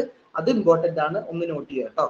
ഈ പറഞ്ഞ അതേ പോയിന്റ് വേണമെന്നില്ല, നിങ്ങൾ എന്ത് ചെയ്യാം, നിങ്ങൾക്ക് പറ്റുന്ന രൂപത്തിലേക്ക് അതിനെ കൺവേർട്ട് ചെയ്യാം. ആ കോൺസെപ്റ്റ് കിട്ടിയാൽ മതി, ആ പോയിന്റുകൾ അതിൽ വന്നാൽ മതി. അതേ ഞാൻ ഇപ്പൊ പറഞ്ഞ അതേപോലെ വരണം നിയമമൊന്നുമില്ല കേട്ടോ. ഇനി അടുത്തത് ഇമ്പോർട്ടന്റ് ആണ്, നമ്മൾ ഈ ഒരു മൊഡ്യൂള് പഠിച്ച 2 ടോപ്പിക്കാണ്. ഒന്ന് കോൺട്രാക്ട് ഓഫ് ഇൻഡെംനിറ്റി എന്ന് പറയുന്നത്, 2 കോൺട്രാക്ട് ഓഫ് ഗ്യാരണ്ടി എന്ന് പറയുന്നത്. ഓക്കെ, ഇൻഡെംനിറ്റി പറഞ്ഞാൽ നമുക്കറിയാലോ, ഇപ്പോ നമ്മളെ ഫയർ ഇൻഷുറൻസ് ഒക്കെ ഓർത്ത് നോക്കുക അല്ലെ, എന്തെങ്കിലും നഷ്ടം വന്നാൽ അത് പരിഹരിച്ച് തരാം എന്ന് പറഞ്ഞ് വെക്കുന്ന ഒരു കോൺട്രാക്റ്റിനെയാണ് കോൺട്രാക്ട് ഓഫ് ഇൻഡെംനിറ്റി എന്ന് പറയുന്നത്. ഫയർ ഇൻഷുറൻസ്, മറൈൻ ഇൻഷുറൻസ്, അതൊക്കെ ഇതിന്റെ ഭാഗമാണ്. ഇത് ഇമ്പോർട്ടന്റ് ആട്ടോ. ഉഷമയം പറഞ്ഞ പോലെ തന്നെ 5 മാർക്കിന് എപ്പോഴും പ്രതീക്ഷിക്കാവുന്ന ഒരു ക്വസ്റ്റ്യൻ ആണ്. വളരെ വളരെ ഇമ്പോർട്ടന്റ് ആണ് കോൺട്രാക്ട് ഓഫ് ഇൻഡെംനിറ്റിയും കോൺട്രാക്ട് ഓഫ് ഗ്യാരണ്ടിയും. ഈ ഒരു ഡിഫറൻസ് പഠിച്ചാൽ തന്നെ എന്ത് ചെയ്യാ അറിയോ, നിങ്ങൾക്ക് what is contract of indemnity ചോദിച്ചാലും what is contract of guarantee ചോദിച്ചാലും നിങ്ങൾക്ക് ആൻസർ ചെയ്യാൻ പറ്റൂ കേട്ടോ. അപ്പൊ ഈ ഡിഫറൻസ് ഒന്ന് നോക്കിയേ. ഒന്ന് സിമ്പിൾ ആണ് കേട്ടോ. ഇൻഡെംനിറ്റി കോൺട്രാക്റ്റിൽ വരുന്ന 2 ആൾക്കാർ, ഒന്ന് ഇൻഡെംനിഫയറും അതുപോലെ ഇൻഡെംനിഫൈഡും. ഇൻഡെംനിഫൈഡ് വേറെ പേരുണ്ട്, ഇൻഡെംനിറ്റി ഹോൾഡർ എന്നൊക്കെ അല്ലെ. അപ്പൊ ഈ 2 ആൾക്കാരാണ് എവിടെ വരുന്നത്? കോൺട്രാക്ട് ഓഫ് ഇൻഡെംനിറ്റിയിൽ വരുന്നത്. എന്നാൽ നമ്മൾ പഠിച്ചു കോൺട്രാക്ട് ഓഫ് ഗ്യാരണ്ടിയിൽ 2 ആളല്ല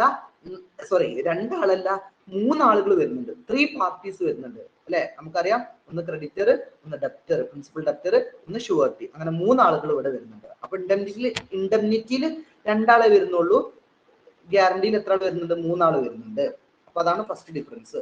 അടുത്ത നോക്കിയേ, കോൺട്രാക്ട് ഓഫ് ഇൻഡെംനിറ്റിയിൽ ദർ ഇസ് ഓൺലി 1 കോൺട്രാക്ട്, ഒരൊറ്റ കോൺട്രാക്ട് ഇവിടെ നടക്കുന്നുള്ളൂ. ആരൊക്കെ തമ്മിൽ? ഇൻഡെംനിഫയറും ഇൻഡെംനിഫൈഡും തമ്മിൽ ഒരൊറ്റ കോൺട്രാക്ട് ഇവിടെ ഉണ്ടാവുന്നുള്ളൂ. എന്നാൽ ശ്രദ്ധിച്ചോളി, ഇത് കറക്റ്റ് ശ്രദ്ധിച്ചോളി, ഗ്യാരണ്ടിയിൽ 3 കോൺട്രാക്ട് ഉണ്ട്. 3 കോൺട്രാക്ട് ഉണ്ട്. ആരൊക്കെ? ഒന്ന് ബിറ്റ്വീൻ ദ ഡെപ്റ്ററും ക്രെഡിറ്ററും. ഒന്ന് ഡെപ്റ്ററും ക്രെഡിറ്ററും തമ്മിലുള്ള കോൺട്രാക്ട്. അതെന്തിനാ? ആ പൈസക്ക് വേണ്ടിട്ട് അല്ലെ, 5 ലക്ഷം തരുമോ എന്ന് ചോദിച്ചിട്ടുള്ള ആ ഒരു കോൺട്രാക്ട്. രണ്ടാമത്തെ ഒരു കോൺട്രാക്ട് ഉണ്ട്, ആരാ? Between creditor and surety.